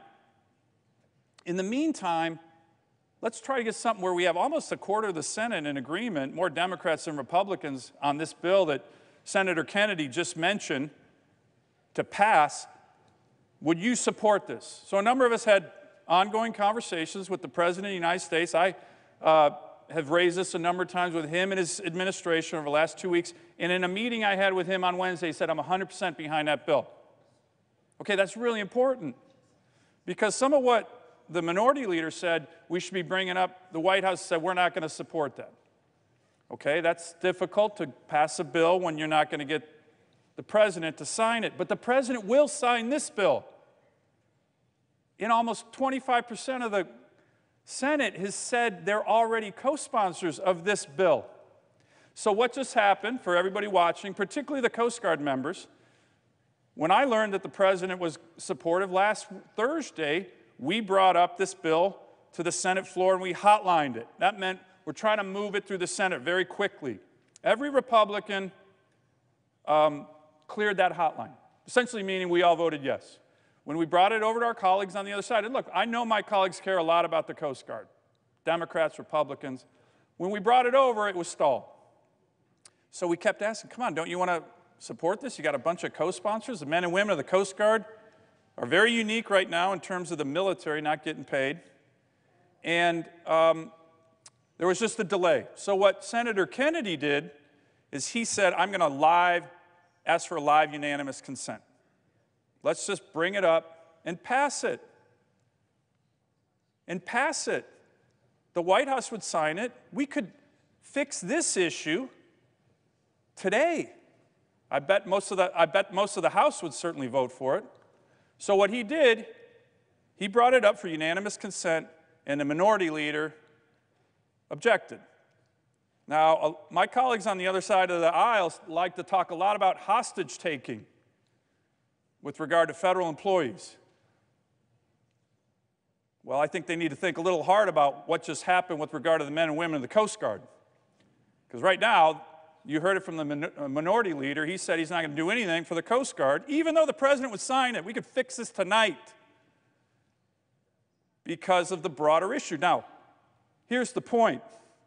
We are all working on the broader issue. And we're going to vote on some things, and if they fail this afternoon, there's a number of us who are working on compromises to fix this whole problem. But in the meantime, Madam President, in the meantime, why shouldn't we all be working on an important issue? It might not be the whole government, an important issue to take care of the men and women of the Coast Guard. People who are literally risking their lives right now for Americans, not just in Alaska or Texas, all over the world, and they're the only members of the military not getting paid. We could fix it tonight. The president will sign it as we're working on the broader issue. I don't understand why that is not an acceptable path forward in talking to the men and women of the Coast Guard. Certainly in my state, they don't understand either. Yes, we got to come to a compromises on this broader issue that ends the partial government shutdown, gets our federal workers, all of them, back, secures our border, and we're all working on that. But in the meantime, had the minority leader of the United States Senate not objected, everybody here, I guarantee you my Democratic colleagues, would have voted for this bill to pay the Coast Guard. It just doesn't make sense, Madam President, and I certainly hope my colleagues and my good friend from New York will reconsider their blocking of this bill, because we could fix at least one element of this. And we need to fix it all, but in my view, a very unique element. Men and women who raise their hand to support and defend the Constitution and possibly die for this country are not getting paid, and yet the Army, Navy, Air Force, and Marines are. Let's fix it tonight. We can fix it tonight. Unfortunately, we just had an objection to doing that. I think it's a mistake, and I'm hopeful that my colleagues will reconsider it. Madam President. Senator from Texas. Madam President, I rise to strongly support the senator from Alaska and the senator from Louisiana and the senator from Mississippi. We should pay our Coast Guard. It is not right that we aren't paying the Coast Guard. Right now, every other military branch is being paid. The Army's being paid, the Navy's being paid, the Air Force is being paid, the Marines are being paid, but the Coast Guard is not being paid, even as they're risking their lives. Many of us in Texas and along the Gulf Coast saw the incredible heroism of the Coast Guard in the wake of Hurricane Harvey, where so many brave men and women risked their lives to save thousands upon thousands of innocents. They should be paid. And Madam President, I think it's important for the American people to understand what just happened here, because it is highly consequential. It is easy for things to get lost in procedural gobbledygook. To assume, well, this is some back and forth about the shutdown, about the wall, has nothing to do with any of that. What Senator Kennedy asked, he brought forward a bill to pay the Coast Guard. It did nothing else. Didn't address any aspect of the shutdown, didn't address any aspect of the wall. It simply said, let's pay the men and women of the Coast Guard, yes or no. That means you can be a yes on that, whether you think we need to secure the border and have a steel barrier, or whether you support open borders. It doesn't say anything either way. It just says the men and women of the Coast Guard deserve paychecks. We could have passed that right here today, and there's one reason and one reason only we didn't, because the Democratic leaders stood up and said, I object. And I would note that if there are Democrats on the Democratic side of the aisle that are not comfortable with that, who agree that the Coast Guard should be paid, let me encourage my Democratic colleagues to say so, because it is their party's leader who has lodged an objection on behalf of effectively every Democratic senator. And what they are doing, the Democrats are fond of using the phrase hostage taking. They are quite literally holding the men and women of the Coast Guard hostage because they want to win a political victory against the president. Their objective here is have the president back down and have not a single mile of border wall built. Never mind that the Democratic leader and every Democrat in this chamber in 2013 voted to build and fund 350 miles of border wall. 350 miles every Democrat in this chamber voted for. We're in a shutdown today because they are now unwilling to fund 234 miles of border wall, less than they voted for in 2013. Now, we understand politics rears its head in this business, and the Democrats want to defeat the president politically, and so the substance is secondary to trying to get that partisan victory over the president. But let me suggest this ought to be an issue. We can keep fighting back and forth on whether securing the border or having open borders is a good idea. But this ought to be an issue that should be real simple. Senator Kennedy brought forward a clean bill that does one thing and one thing only. It pays the salaries of the Coast Guard. If the Democratic leader hadn't objected, that would have passed right now. The president could have signed it tonight. The paychecks could have gone out right now for every man and woman in the Coast Guard. So if you're serving in the Coast Guard, in any of our 50 states, let me say, number one, thank you for your service. Thank you for your heroism. Thank you for the amazing difference you make. You deserve to be paid. You will be paid. But if you want to know why you weren't paid, it is because the Democratic leader objected to your getting a paycheck. It is my hope that the Democratic senators will go to their leader and say, this is a bad idea for Democratic senators to hold hostage the paychecks of the men and women of the Coast Guard. We should pay the Coast Guard, and that ought to be something that commands unanimous bipartisan support. I yield the floor. Madam President. Madam President. Senator from Alaska. Madam President, just to make one other point after the eloquent comments of my good friend from Texas, we've already done something similar here. So again, my plea to my colleagues, we're all breaking for lunch right now. My Democratic colleagues are going to go do their strategy session, and we're doing the same. I would implore them to go back to their leader and say, hey, come on, let's rethink this. Because here's why. We've already done something similar. I was on the floor when two of my Democratic colleagues from Virginia asked for unanimous consent on a bill. Now remember, the whole government was partially shut down. There was a partial government shutdown. They had asked for unanimous consent on a bill to make sure that when the partial government shutdown was over, that everybody would receive back pay. So we're actually doing work on smaller but very important issues. I was on the floor when they did that. I certainly voted yes. And by the way, that went to the president. He said he was going to sign it, and he signed it. So that became a law just about 2 weeks ago as we've been debating and trying to find compromise. So the notion that we're not doing any work, that we're not passing any laws that are impacting federal workers until the whole thing is over, that's actually not true. We've already done it. So this would be analogous to what we did 2 weeks ago, and that was led by the Democrats. And the thing about this Coast Guard bill right now is very, very bipartisan. Would the senator from Alaska yield for a question? Yes. Did the bill that Senator Kennedy brought forward do anything else beyond simply pay the men and women of the Coast Guard? No. It just made it so there was parity between the brave men and women in the Coast Guard and the brave men and women in the Army, Navy, Air Force, and Marines, all of whom are risking their lives for our country and our citizens. Right now, men and women of the Coast Guard are the only ones not getting paid. And so if the Democrats had not objected and it had passed, and the House passed it and sent to the president, could we get the men and women of the Coast Guard paid right now, today, get that passed into law? I think as soon as possible, we could get it passed. And I talked to the president on Wednesday. He said he was 100% behind this bill, the way he was behind that other bill to provide back pay to everybody else who has been affected by the partial government shutdown. So the only thing that is necessary to pass a clean bill paying the salaries of every man and woman in the Coast Guard is for the Democratic senators to withdraw their objection. Is that correct? That's correct. Thank you.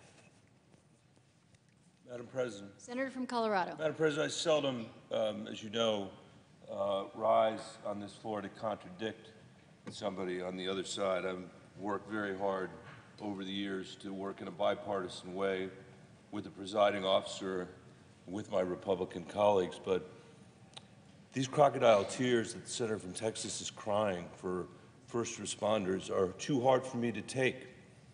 They're too hard for me to take. Because when the senator from Texas shut this government down in 2013, my state was flooded. It was underwater. People were killed.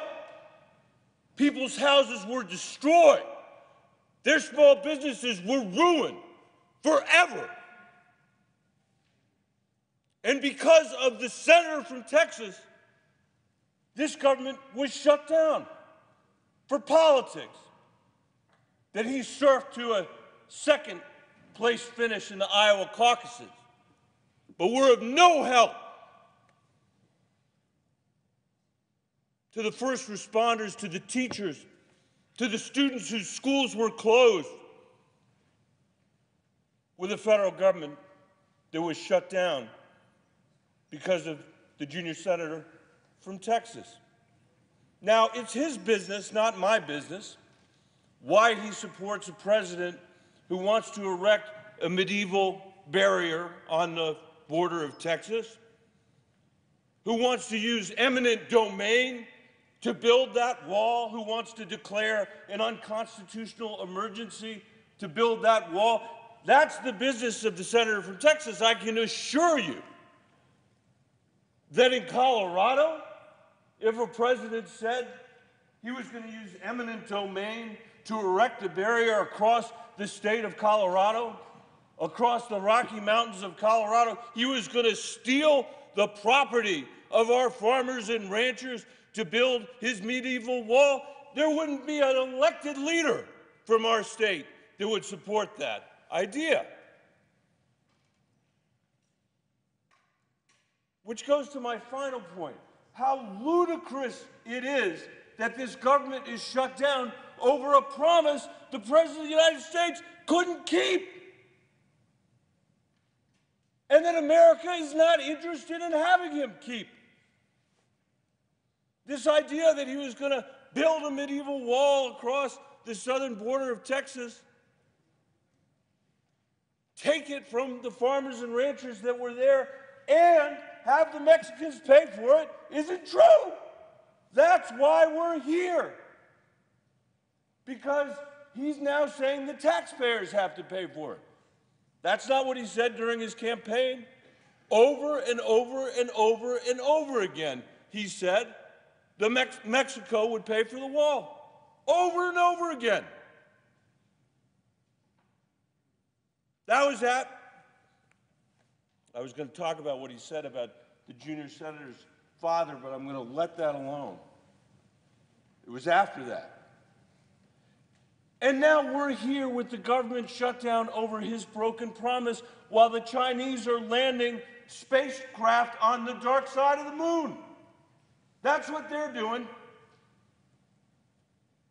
Not to mention what they're doing in Latin America and with their One Belt, One Road initiative in Asia. That's what they're doing while we're shut down over a promise he never thought he would never keep and didn't keep.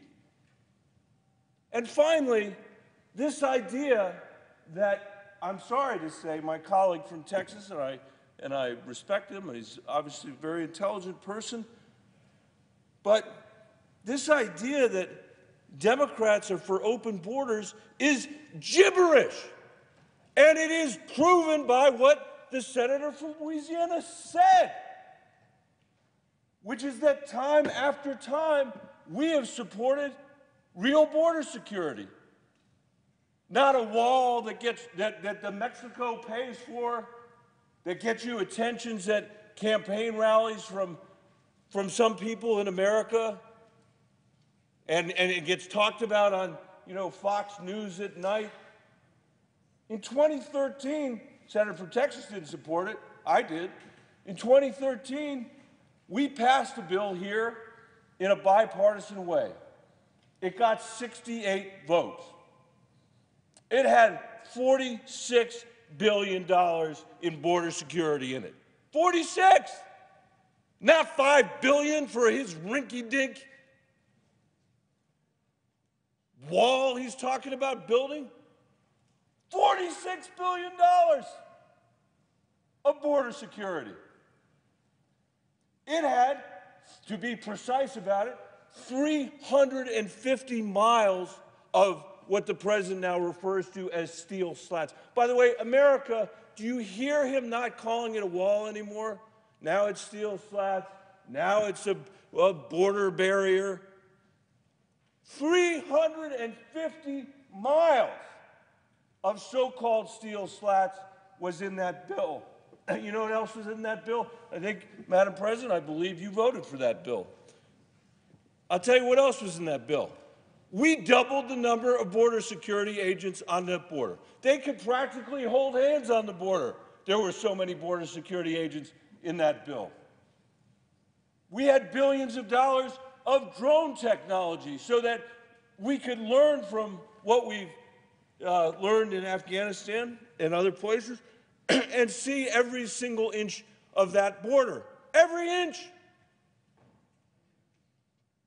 We had internal security in that bill so that small businesses and farmers and ranchers don't have to be the immigration police.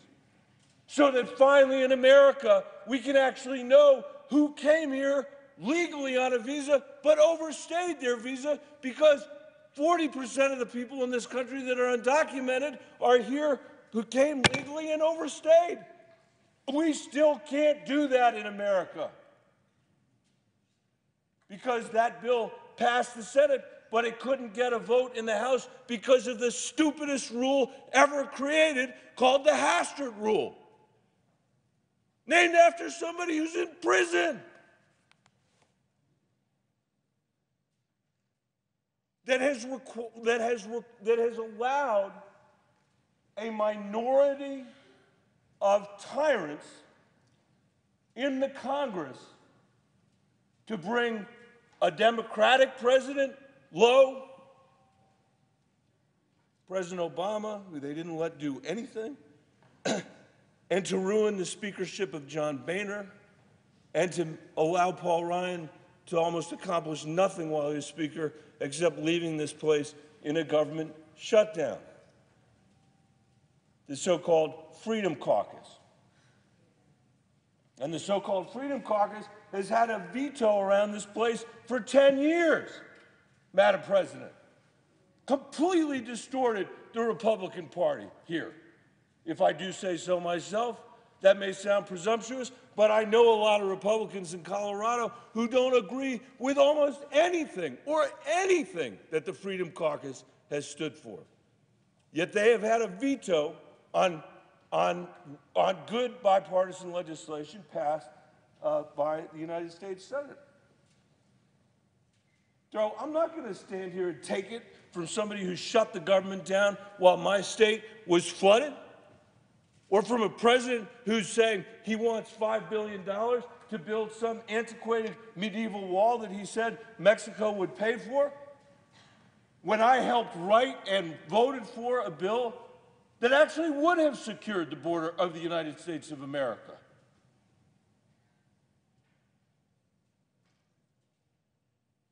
That would have secured our internal defenses as well.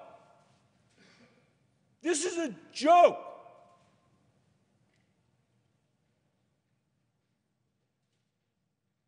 And the fact that it consumes, you know, the cable networks all night, every night, and all the rest of it, this government should be open.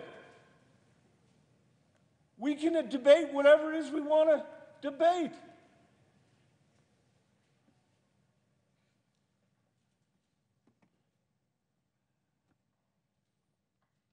Do you think that the Chinese don't know that we can't land a spaceship on the dark side of the moon?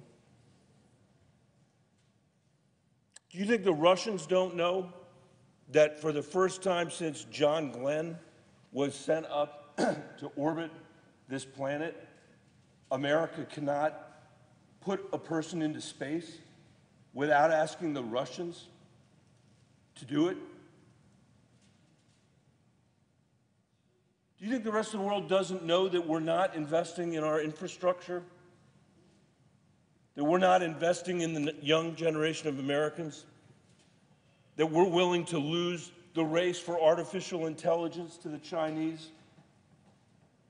That we're going to break all of our longstanding alliances since World War II at a moment when China is rising? That China's GDP has quadrupled since 2001, tripled since 2003, doubled since 2009. Do we think that no one in the rest of the world knows all of that about us?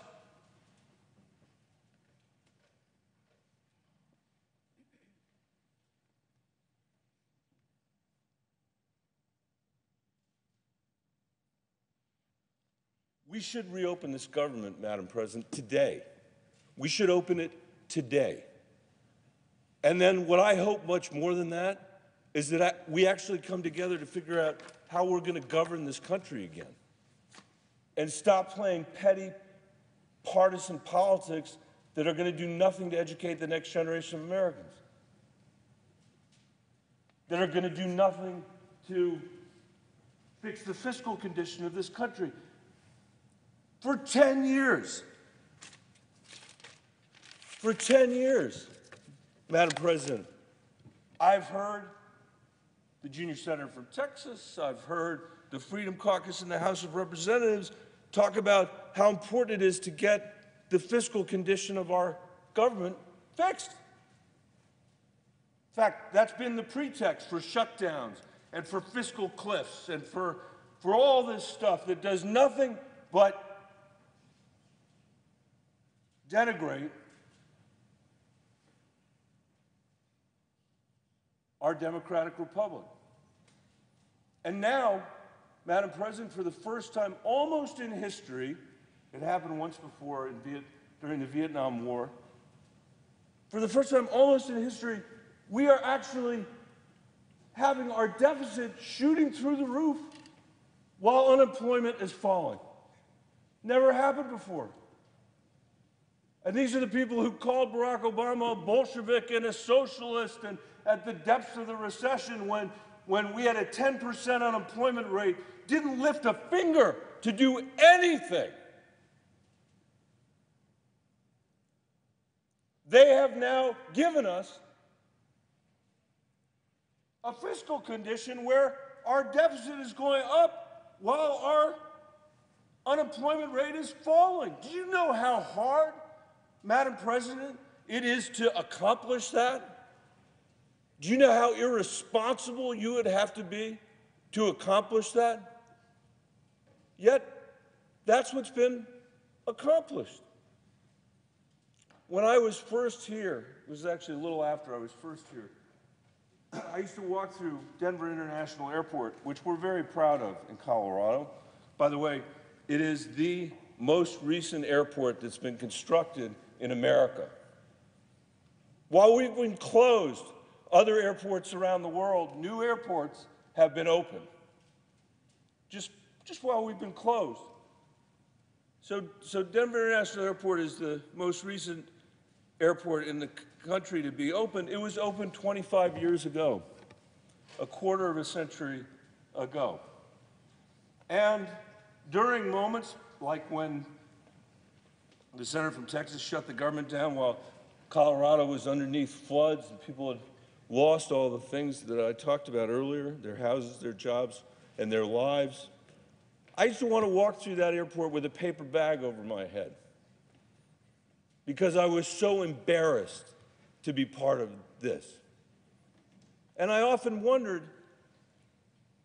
Madam President, why anyone would, in their right mind, want to work in a place that has a 9% approval rate.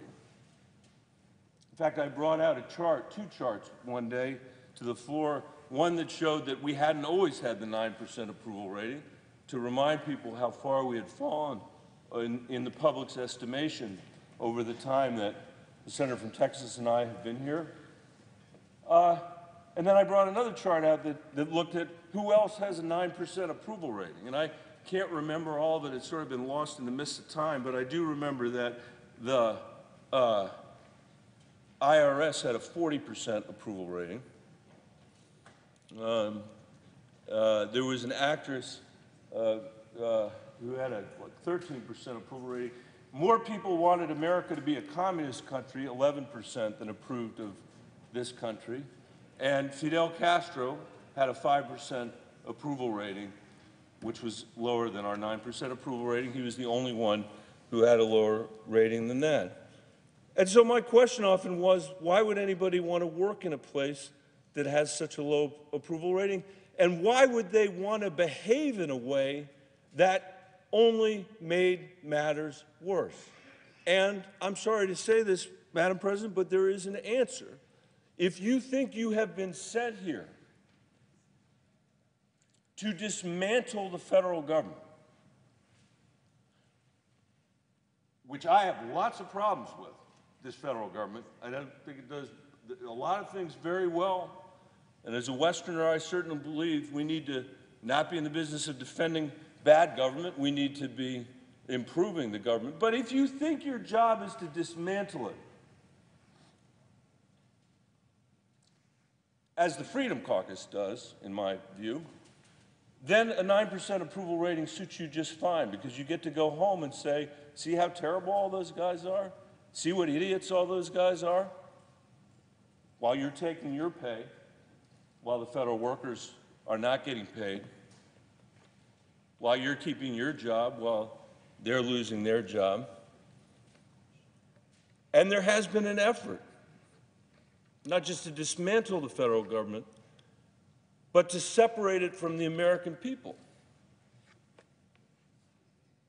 To claim that it's someone else's, or that because it's corrupt, and in many ways I think it is. I believe it is. I believe this place is one of the most corrupt parts of the whole thing.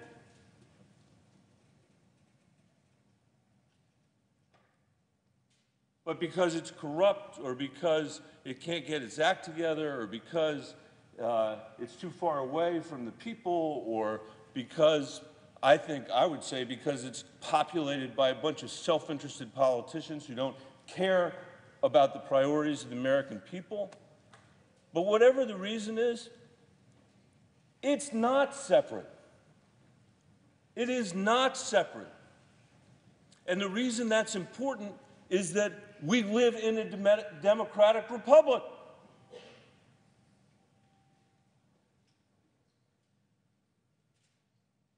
And the founders of this country, who did two things that had never happened in human history. They led a successful armed insurrection against a colonial power in one generation. And they formed a democratic republic whose constitution was ratified by the people who would live under it. And what they knew, because they were Enlightenment thinkers, or I should say not what they knew, what they believed, because they had only bad examples from which to draw when they sat there in Philadelphia writing that Constitution. But what they knew was, in a republic, we would have disagreements. That was their expectation. And their belief was that out of those disagreements, we would and by the way, they knew we'd have disagreements because they had disagreements. And they failed on some very important things, it has to be said. They perpetuated human slavery because they couldn't come to an agreement about that.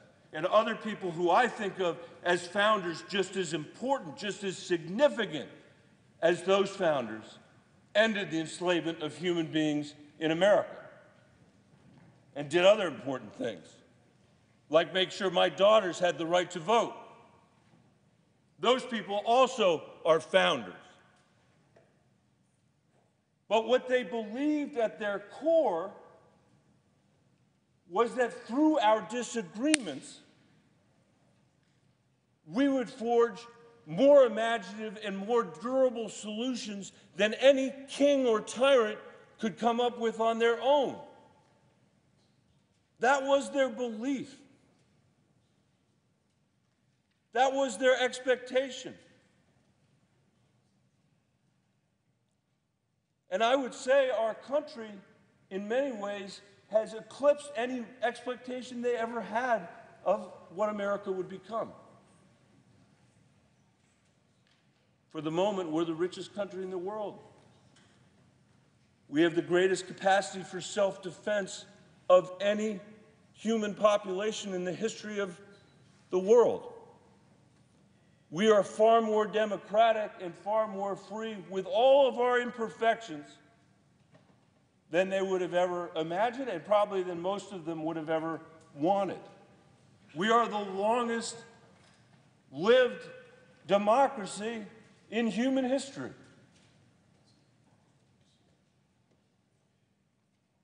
But for some reason, there is a generation of politicians in America today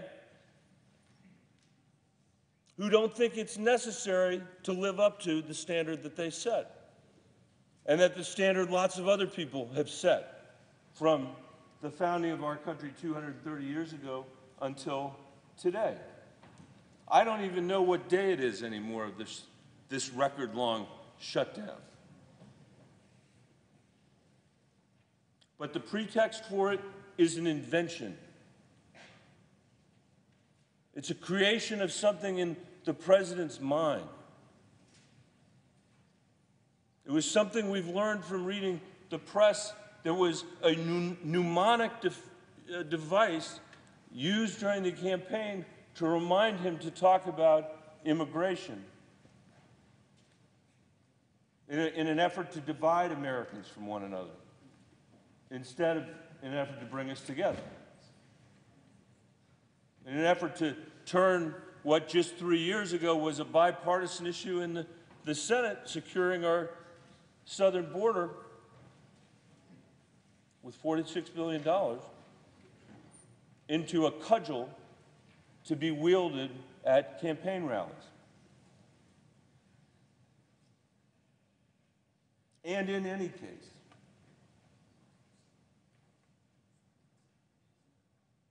the least we could do while we have these shabby disagreements that aren't worthy of our predecessors, are not worthy of the state I represent, which is a third Democratic, a third Republican, and a third independent, are threatening to make our generation, the first generation of Americans, to leave less opportunity, not more, to the people coming after us. A generation of politicians who are openly suggesting that America's role in the world should be diminished. The least we could do is reopen our government and stop pursuing the self-inflicted harm that it creates to have hundreds of thousands of federal workers out of work and not being paid, not able to support their families, while we continue to stand on this floor having mindless arguments that are going to do nothing to advance the future of our country.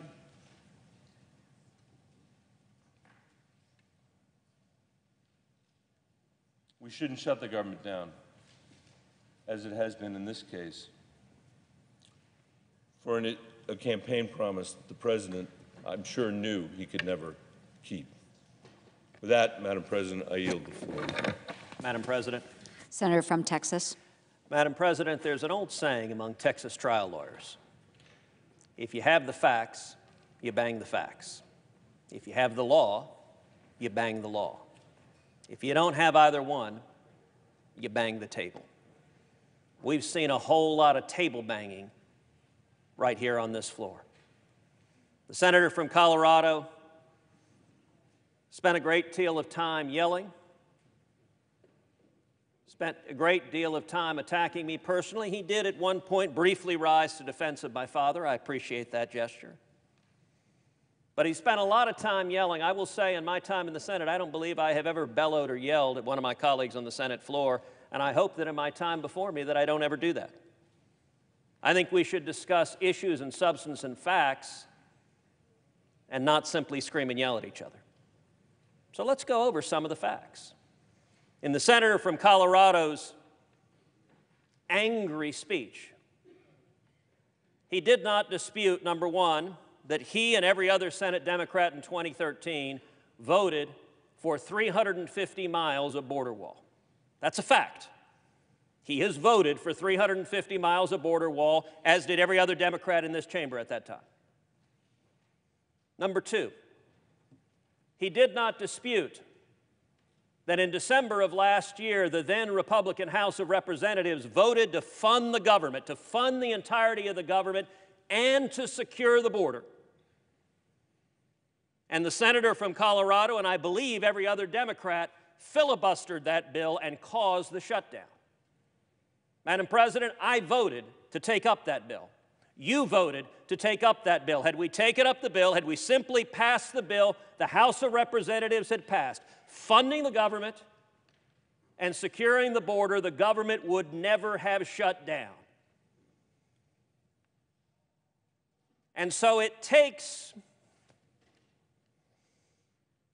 some degree of chutzpah to stand up after filibustering funding for the government, as the Democrats did, and to blame the shutdown on the opposing party. The senator from Colorado did not dispute the Republican House voted to fund the government, and he and his Democratic colleagues filibustered that, which caused the shutdown. And number three, the senator from Colorado did not dispute that the stated reason the Democrats filibustered that bill is because it authorized the funding of 234 miles of wall. Now, I have to say, Madam President, I find it amusing. A new adjective has creeped in. It's now not 234 miles of wall, it's medieval wall. I don't know if there's something in there that has a moat and has catapults and they're throwing burning tar. Medieval wall now. It's kind of an odd thing. It does raise the question, well, if walls are medieval, why did the senator from Colorado and every other Democrat in 2013 vote for 350 miles of medieval wall? To the extent walls are medieval, they presumably were medieval in 2013 just as much as they are now. You know, the president has a good observation. He said, I'll tell you something else that's medieval, the wheel. There's a reason the wheel is medieval, because it rolls things and it works. Walls are effective. Unlike the senator from Colorado, I live in a border state. We have 1,200 miles of border. I have spent a great deal of time down at the border with Border Patrol agents.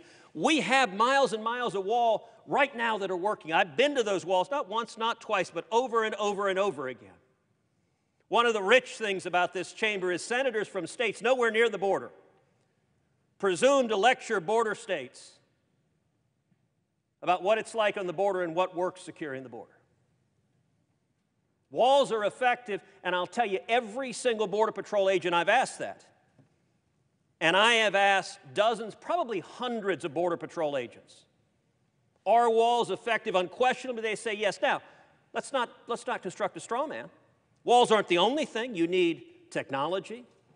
You need boots on the ground. You need all sorts of other tools. But walls, the critical point in intercepting someone crossing over illegally is the time between detection and interception. And what a wall does is slows down the traffickers to give the Border Patrol time to intercept them. And by the way, we've seen it over and over again in San Diego when they built the wall. The illegal traffic plummeted. In El Paso, when they built the wall, the illegal traffic plummeted. But now the Democrats, their position, it's not substantive. They voted for 350 miles of wall. So why are they shutting the government down over 234 miles of wall? It's not substantive, it's political. Okay, we get they hate Donald Trump. If anyone in America had missed that point, that they really, really, really don't like this man, Their yelling and screaming and bellowing has made that abundantly clear.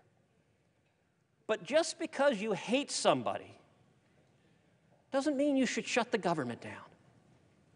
I voted to keep this government open right now today. The Democrats are filibustering funding for the government. Let me tell you something else the senator from Colorado didn't dispute. We had a whole colloquy with the senator from Louisiana, the senator from Mississippi, the senator from Alaska about funding the Coast Guard. Did you notice, Madam President, in that entire bellowing speech, the words Coast Guard were never uttered? Not once. What Senator Kennedy asked this body to do was pass a clean bill to pay the paychecks of the Coast Guard. Senator Kennedy's bill doesn't mention a wall, whether you like one or not, doesn't mention a medieval wall or any other kind of wall. It simply says pay the Coast Guard, yes, no. Every Republican agrees, pay the Coast Guard right now. It's not fair to treat the Coast Guard differently than we're treating the Army and Navy and Marines and Air Force. Senator from Colorado didn't address that because it is indisputable, it is a fact that the reason that didn't pass right now is because the Democratic leader stood up and made an objection. And by implication, every Democratic senator presumably agrees with it. The fact that the senator from Colorado didn't say, yes, we should fund the Coast Guard, and you know what? My leader was wrong when he held the paychecks of the Coast Guard men and women hostage because he wants to win a political fight with the president. And by the way, I would note to the senator of Colorado, it's not the end of the world to stand up to your party's leader. Some of us have a history of having done so in the past.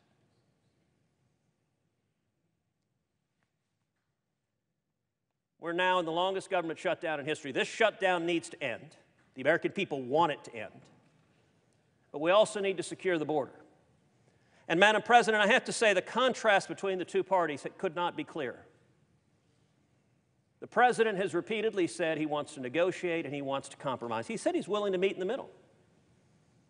He hasn't insisted on every mile of border wall he asked for. He hasn't insisted on every single dollar of border security. He said, let's meet and compromise. Republicans on this side of the chamber have said, let's compromise in the middle. In the position of Senate Democrats, they will not negotiate, they will not compromise, period. So their position, how many miles of wall can be built? 0. They're not to 1 yet. When it comes to negotiating, their position is not an inch of wall can be built, even though we, the Democrats, already voted for 350 miles of it. Why? Because Donald Trump's president. That is an extreme and radical position. And look, I understand folks watching at home, it's hard to tell. You're reading the news, it seems like both parties are bickering. It's hard to tell what's happening, particularly because on the Senate floor, there's a lot of procedural mumbo-jumbo. If you want to understand what's going on, the exchange between Senator Kennedy and Senator Schumer illustrates it all. Senator Kennedy's bill did one thing and one thing only. It paid the salaries of the men and women of the Coast Guard. It didn't touch any other issue. Every Republican agrees with that bill. And the Democrats objected and said, we will not pay the Coast Guard. Had they not objected, we could put that bill on the president's desk today, and they could get their paychecks right now. That is emblematic of the approach of Senate Democrats. And so, you know, when the senator from Colorado stopped screaming at me, he then engaged in a bit of historical retrospective about the great framers of our Constitution that I enjoyed and that I very much agree with. I am someone who spent a lifetime devoted to the Constitution. I am inspired by the framers who gave us this extraordinary democratic republic. The senator from Colorado called for members of this body to aspire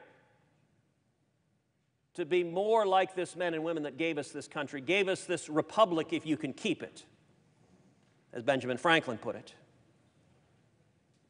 And I concur with that, and what I would urge the senator from Colorado is to reach out to his Democratic colleagues and counsel compromise.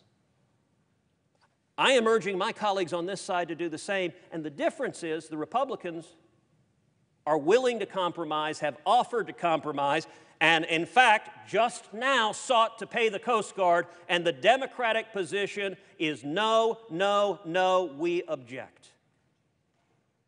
That is partisan, it is extreme, and it is not behavior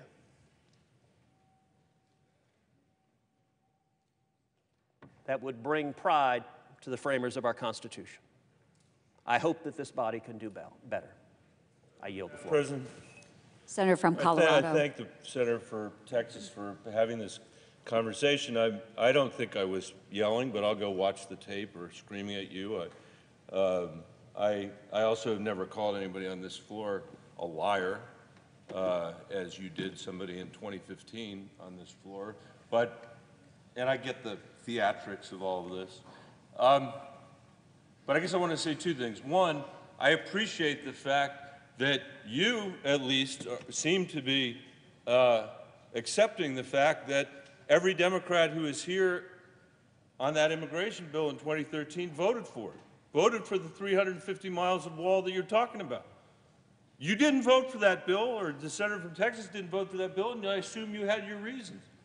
By the way, I wouldn't presume to think what you would think about it as a person from a border state.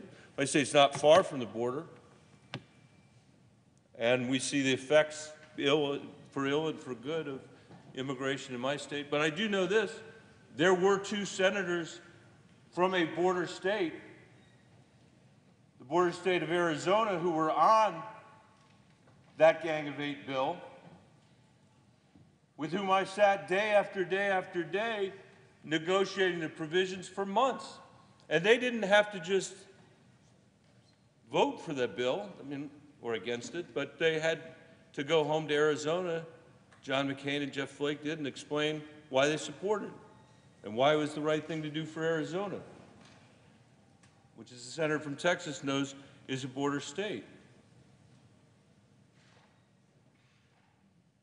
So the idea that there's a problem to be solved here because Democrats in this chamber are for open borders is false, as I think the senator indicated. The second point is the senator from Texas referenced Ben Franklin. Ben Franklin was standing outside the steps of Constitution Hall, and somebody who was passing by, this was while they were writing the Constitution, said to him, Mr. Franklin, what kind of government are you creating? A monarchy or a republic? That was the question. And as Senator Cruz has said, his answer was a republic if you can keep it. If you can keep it. His answer was not a republic. It was a republic if you can keep it. Because he knew that the words written in the Constitution weren't going to preserve themselves. That this exercise in democratic self-government, a democratic republic, would require generations of women and men, not just in this chamber, but as citizens. And I would say as founders, to keep the republic that they created.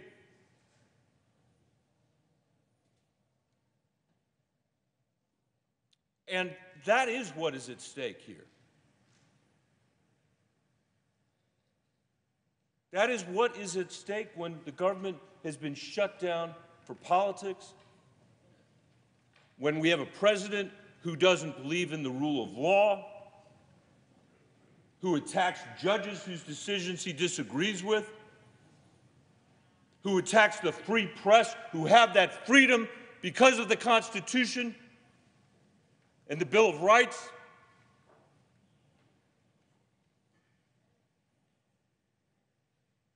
It's that republic that's at risk when we're not educating the next generation of Americans, when we're not investing in our infrastructure.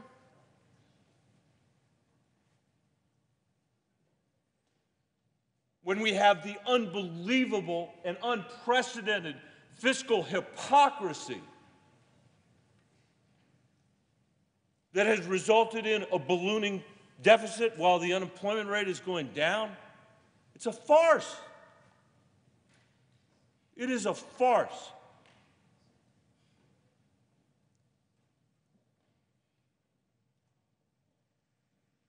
And so my closing words is to say I will work with anybody, including the senator from Texas, if he would work with me, to put this sorry episode behind us. And I don't mean this sorry episode, this government shutdown, although that is a sorry and pathetic episode. But this episode of American political history where we've done so little for the next generation of Americans and done almost nothing to honor the legacy of our parents and grandparents and the people that came before them. That would be worth doing before we all die around this place.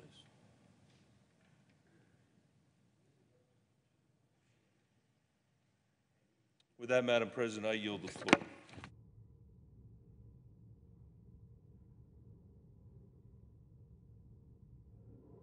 Senator from Vermont. I know the senator from Alabama is going to be following. Let's put this in realistic terms. I've been here during the times of 8 presidents over now beginning my 45th year. I've never seen anything like the Trump shutdown from the day it began 34 days ago to now. I hear from people every day about the pain and suffering this shutdown has caused. Certainly I hear about my home state of Vermont. Tomorrow, we know that hundreds of thousands of public servants will miss their second paycheck since the shutdown began. Many of these people have had to work the entire time. They're angry, they're confused about why their paychecks are being held hostage by the president, what he appears to view as a political game. Many of these people can no longer pay their bills.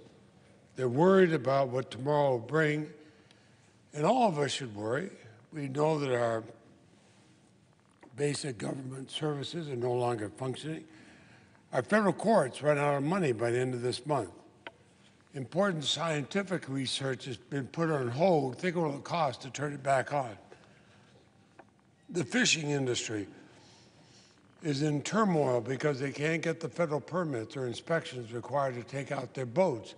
In the wake of a record-setting fire season, the Forest Service has curtailed thinning and fire prevention projects. Federal law enforcement and prosecutors are sounding the alarm that the shutdown is hindering important investigative work and criminal prosecutions.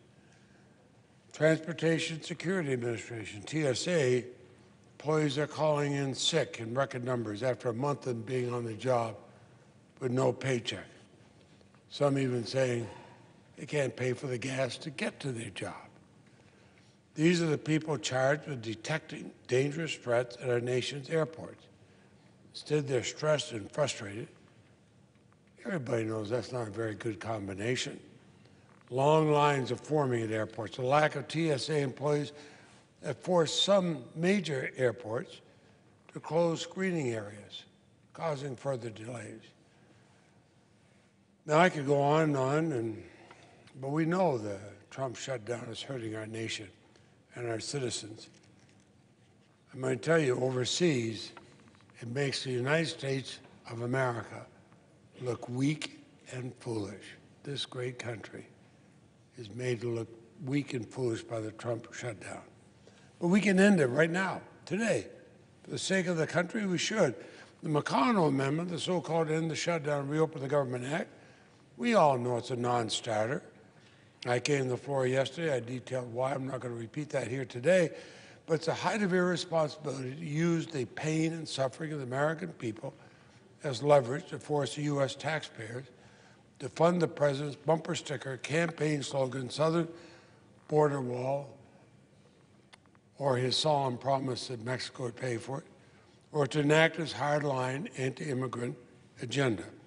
That's what the bill does. It's not a compromise. It's not a deal. I would hope my fellow senators would oppose it. Because if we give in to these tactics now, where does it stop? What's the next thing the president will shut the government down over? Now, H.R. 268, which is what the Schumer Amendment contains, is a bipartisan bill that we should all support. It would reopen the government by extending funding for the 7 remaining appropriations bills through February 8, 2019. Remember, those are appropriations bills that Chairman Shelby and I worked very hard on and passed through the committee virtually unanimously. We ought to applaud that and take them. Passage of the bill would ensure federal employees are paid and critical services are restored to provide time for negotiation and debate on border security without the American people being held hostage to the president's ill-considered anti-immigrant agenda. I urge senators to vote for it. On December 19, we passed a bill to fund the government to February 8 in this chamber. We did it unanimously by a voice vote. Republicans were in charge of both the House and the Senate at that time. In other words, the Senate was for keeping the government open. The president told the Republican leaders he would support it, and then suddenly he changed his mind, and the Republican leaders had to back off.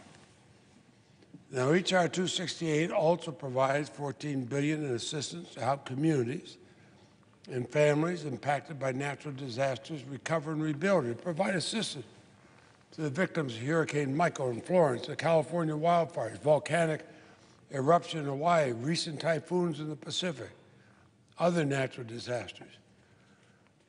It would also continue assistance for Puerto Rico, which is still recovering from Category 5 hurricanes Maria and Irma.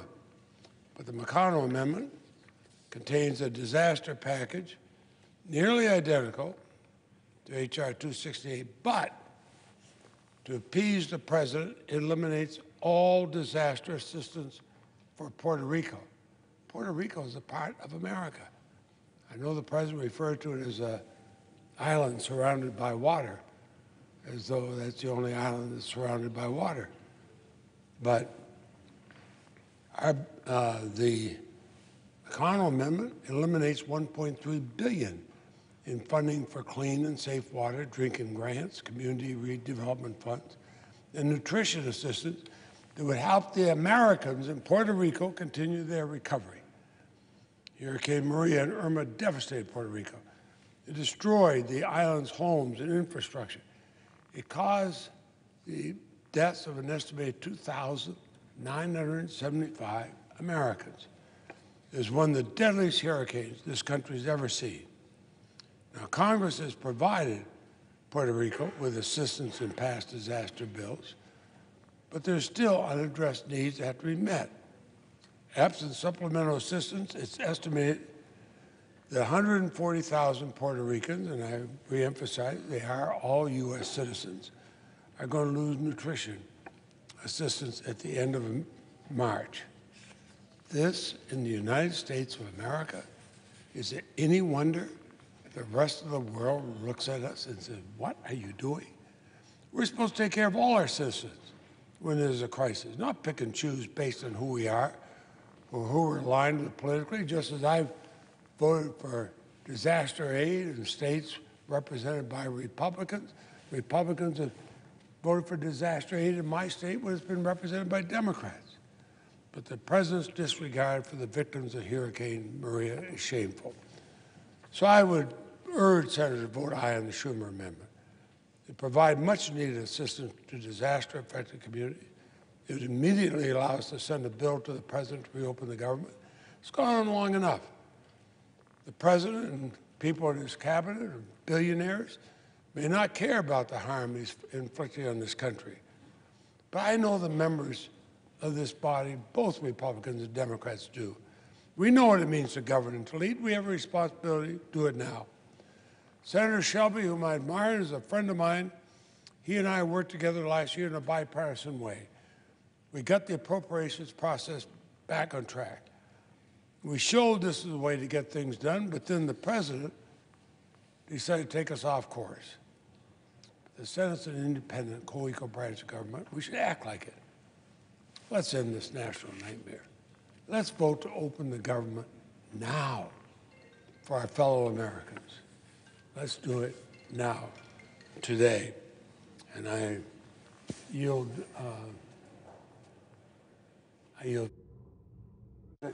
Senator from Alabama.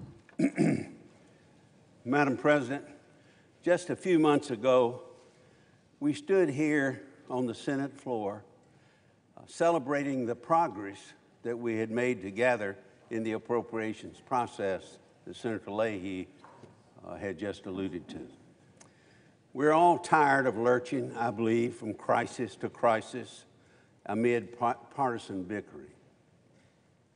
Both sides resolved then to put aside partisan differences and work together for the good of the American people. And it worked. Together, we funded 75% of the government on time. And while we would have preferred to have funded 100%, it was considerably more progress, Madam President, than we had made in decades here. Yet, we find ourselves here today more than a month into the longest shutdown, partial shutdown of government in American history.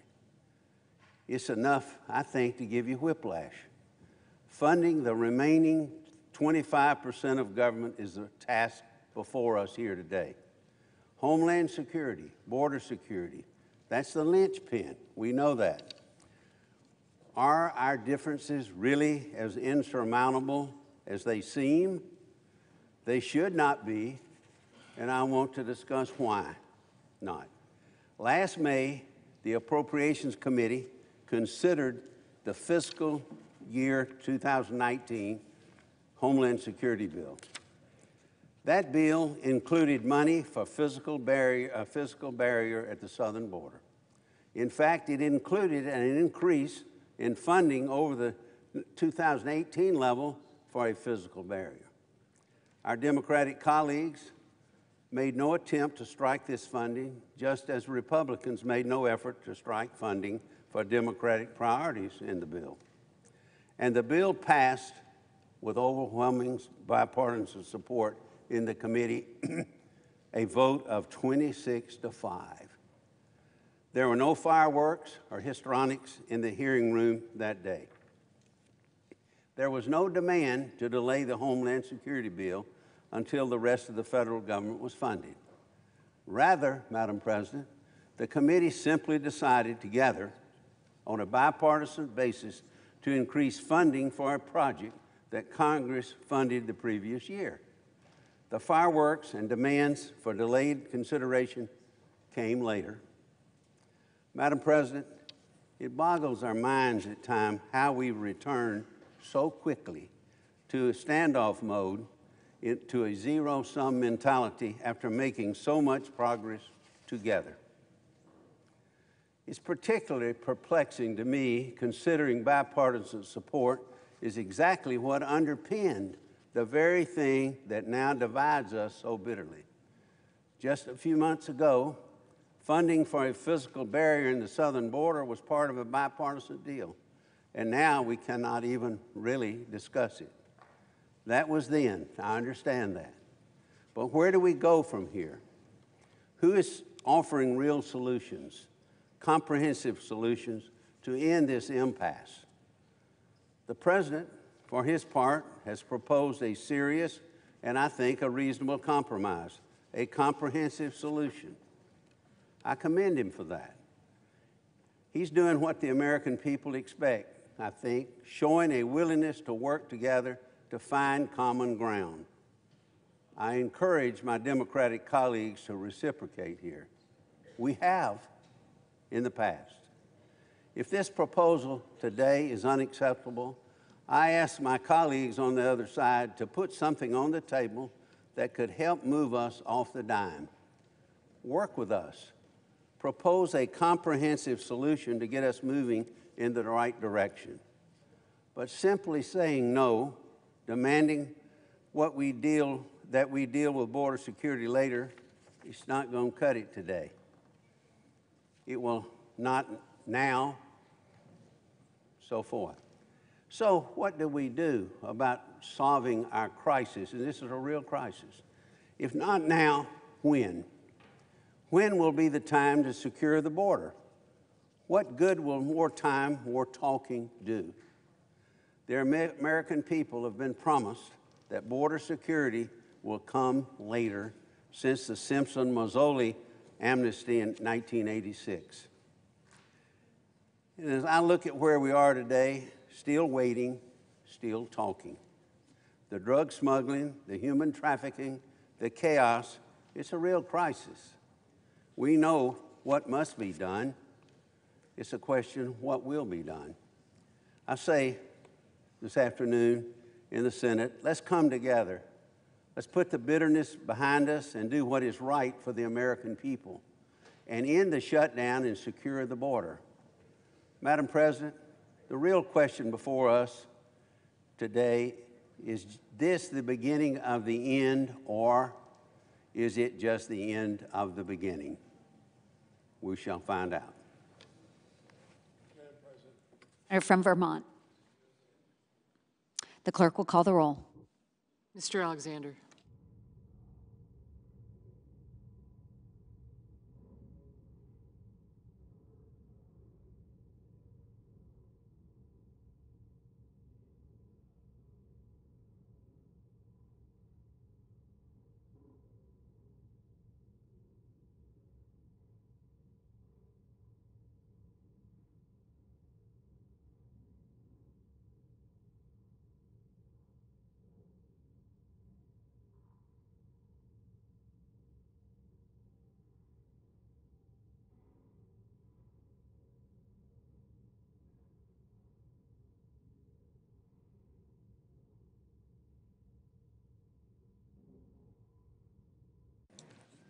Madam President, The Democratic leader. I ask unanimous consent the quorum be dispensed with. Without objection. Thank you.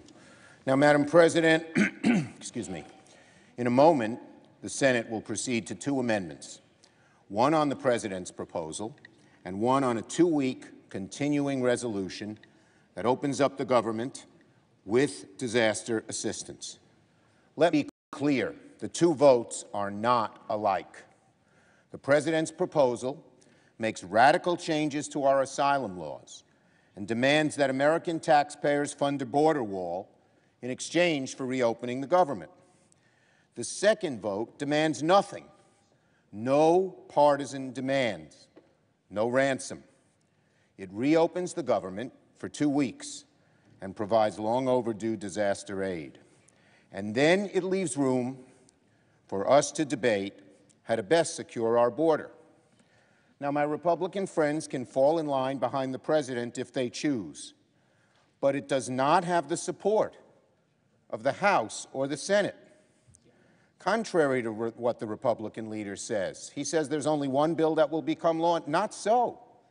His bill will not pass the Senate, will not pass the House.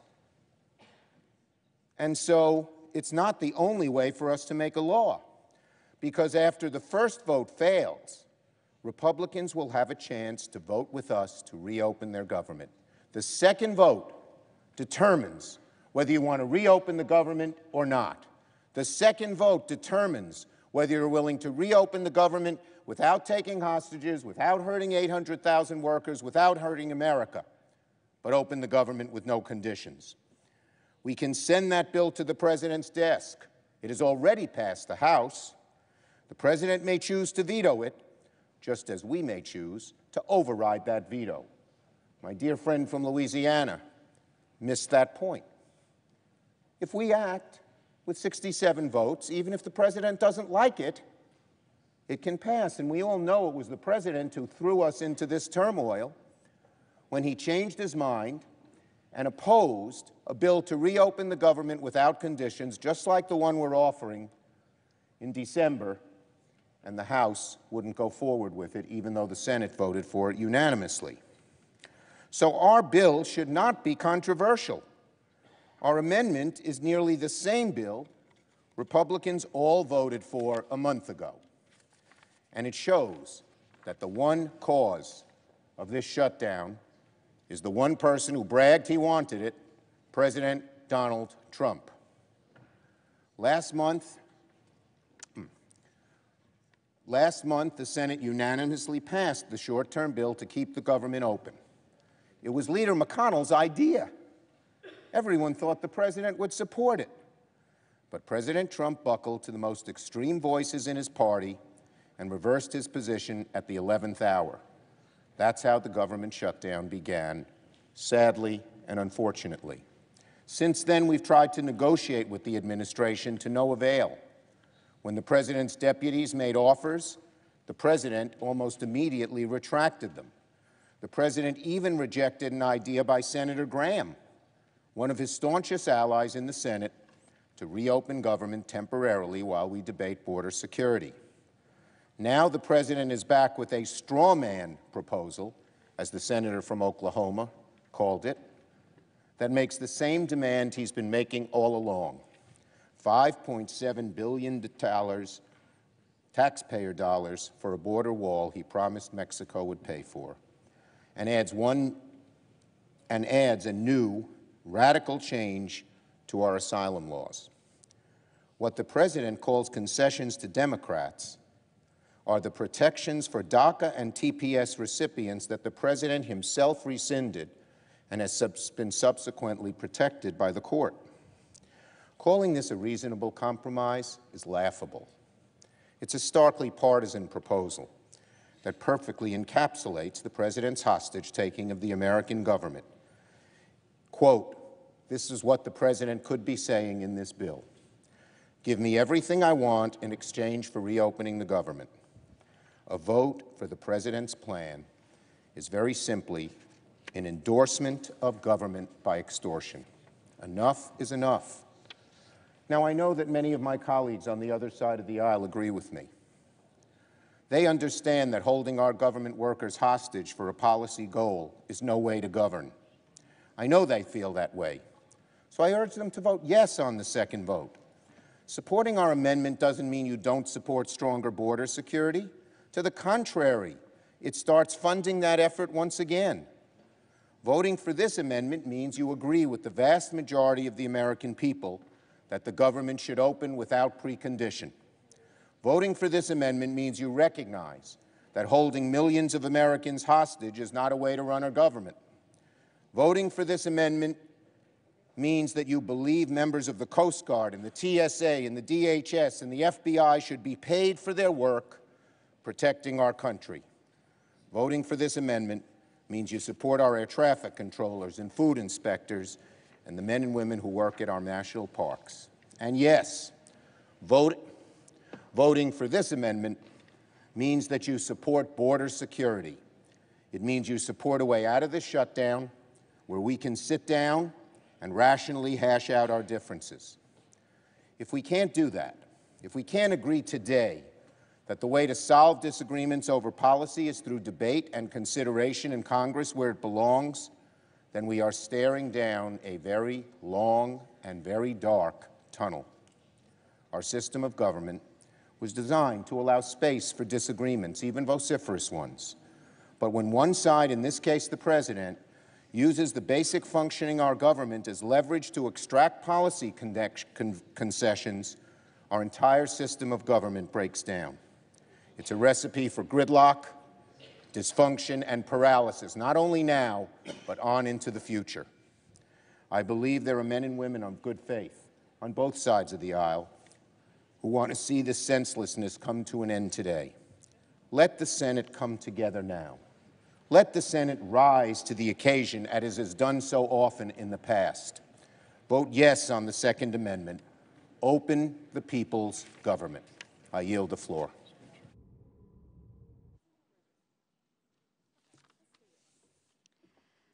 The clerk will report the motion to invoke cloture. Cloture motion, we, the undersigned senators, in accordance with the provisions of Rule 22 of the Standing Rules of the Senate, do hereby move to bring to a close debate on Senate Amendment Number 5 to H.R. 268, an act making supplemental appropriations for the fiscal year ending September 30th, 2019, and for other purposes, signed by 17 senators. By unanimous consent, the mandatory quorum call has been waived. The question is it the sense of the Senate that debate on Amendment Number 5, offered by the Senator from Kentucky, Mr. McConnell, to H.R. 268, an act making supplemental appropriations for the fiscal year ending September 30th, 2019, and for other purposes, shall be brought to a close? The yeas and nays are mandatory under the rule. The clerk will call the roll. Mr. Alexander. Ms. Baldwin. I got you. Mr. Barrasso. Mr. Bennett. Mrs. Blackburn.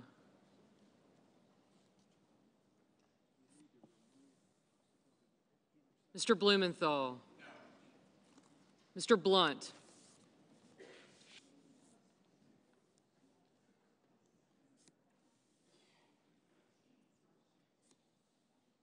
Mr. Booker.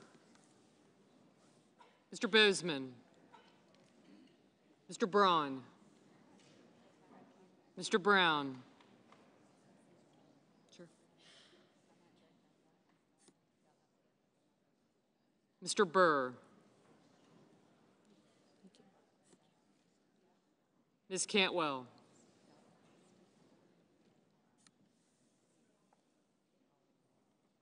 Mrs. Capito. Mr. Cardin, Mr. Carper.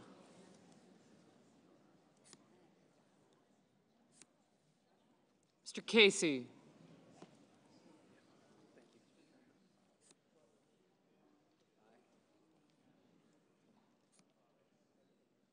Mr. Cassidy. Ms. Collins. Mr. Coons. Mr. Cornyn. Ms. Cortez Masto. Mr. Cotton. Mr. Kramer. Thank you.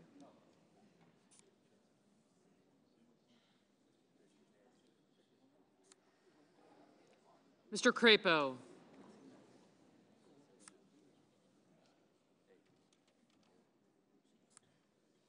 Mr. Cruz. Mr. Daines. Ms. Duckworth. Mr. Durbin. Mr. Enzi. Ms. Ernst. Mrs. Feinstein. Mrs. Fisher. Mr. Gardner. Mrs. Gillibrand. Mr. Graham. Mr. Grassley. Ms. Harris. Ms. Hassan. Mr. Hawley. Mr. Heinrich. Ms. Hirono. Mr. Hoven.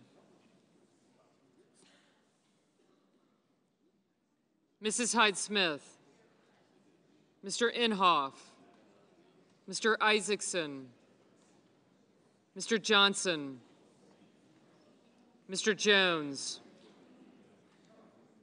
Mr. Kane. Mr. Kennedy. Mr. King. Ms. Klobuchar.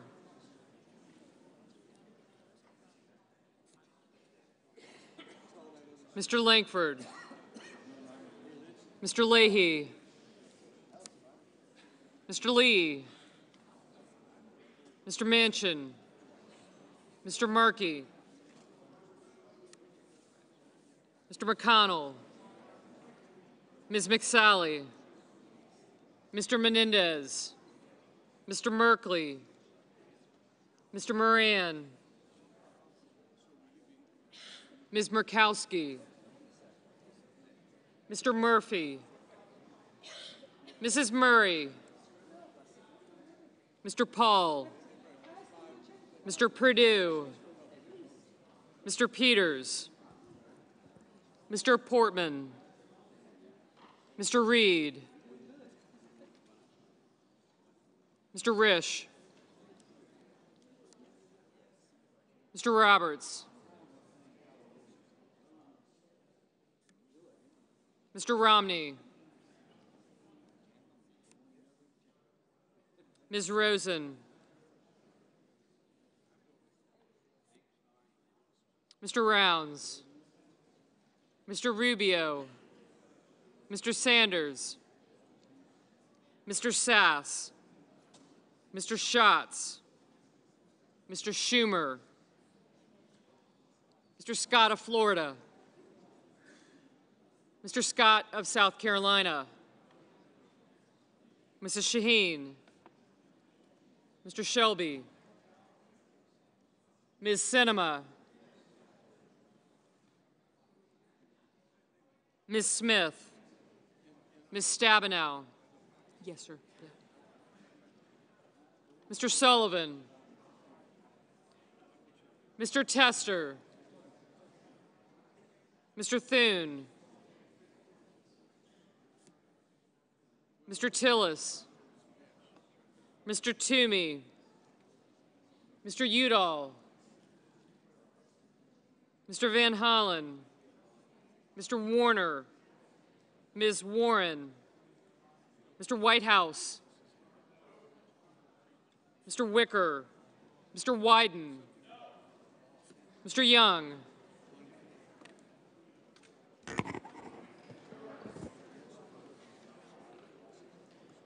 Senators voting in the affirmative: Alexander, Burr, Cassidy, Ernst, Graham, Manchin, and Shelby. Senators voting in the negative: Baldwin, Blumenthal, Booker, Brown, Cardin, Carper, Casey, Cortez Masto, Durbin, Gillibrand, Hassan, Heinrich, Hirono, Kane, King, Leahy, Merkley, Murray, Peters, Reed, Sanders, Schatz, Schumer, Shaheen, Smith, Stabenow, Warner, Warren, Whitehouse, and Wyden. Mr. Tester, no. Mr. Rubio, aye.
Mr. Isaacson, aye.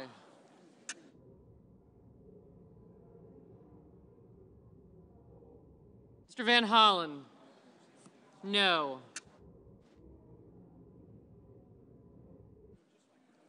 Ms. Duckworth, no.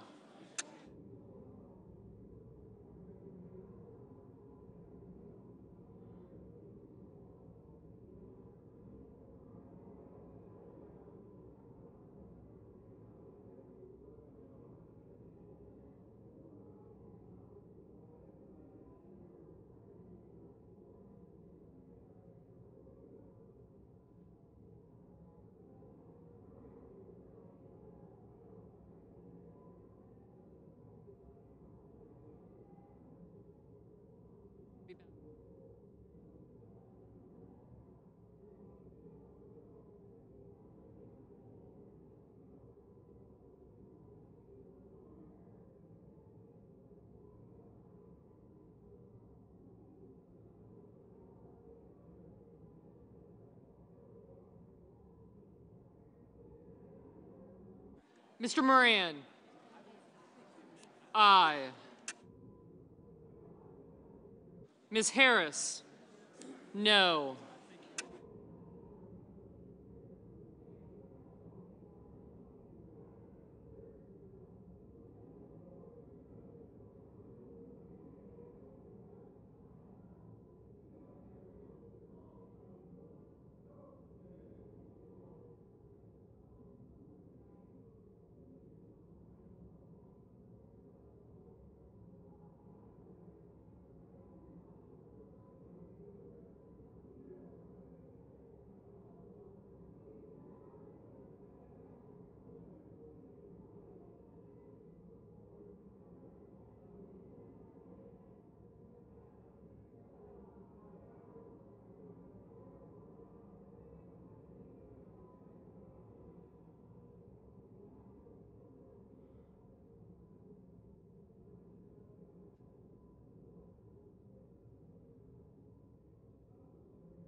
Ms. Klobuchar?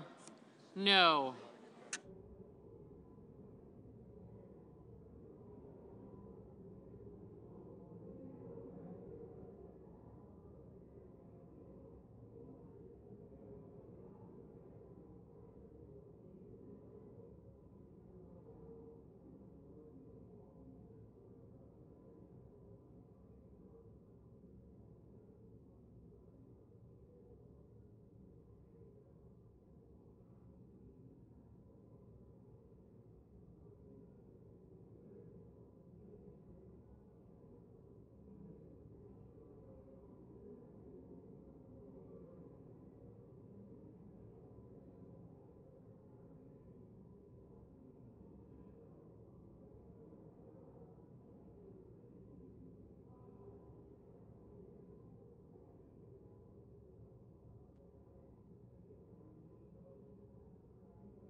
Mr. Murphy? No.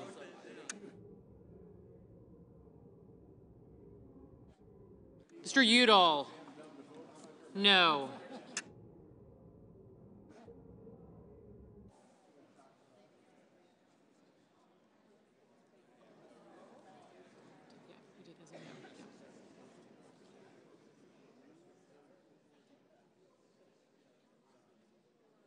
Mrs. Feinstein? No. Ms. Cantwell? No.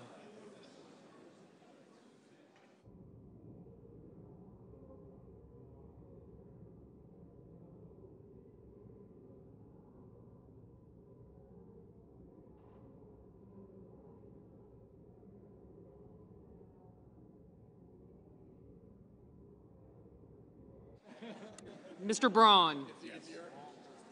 Aye.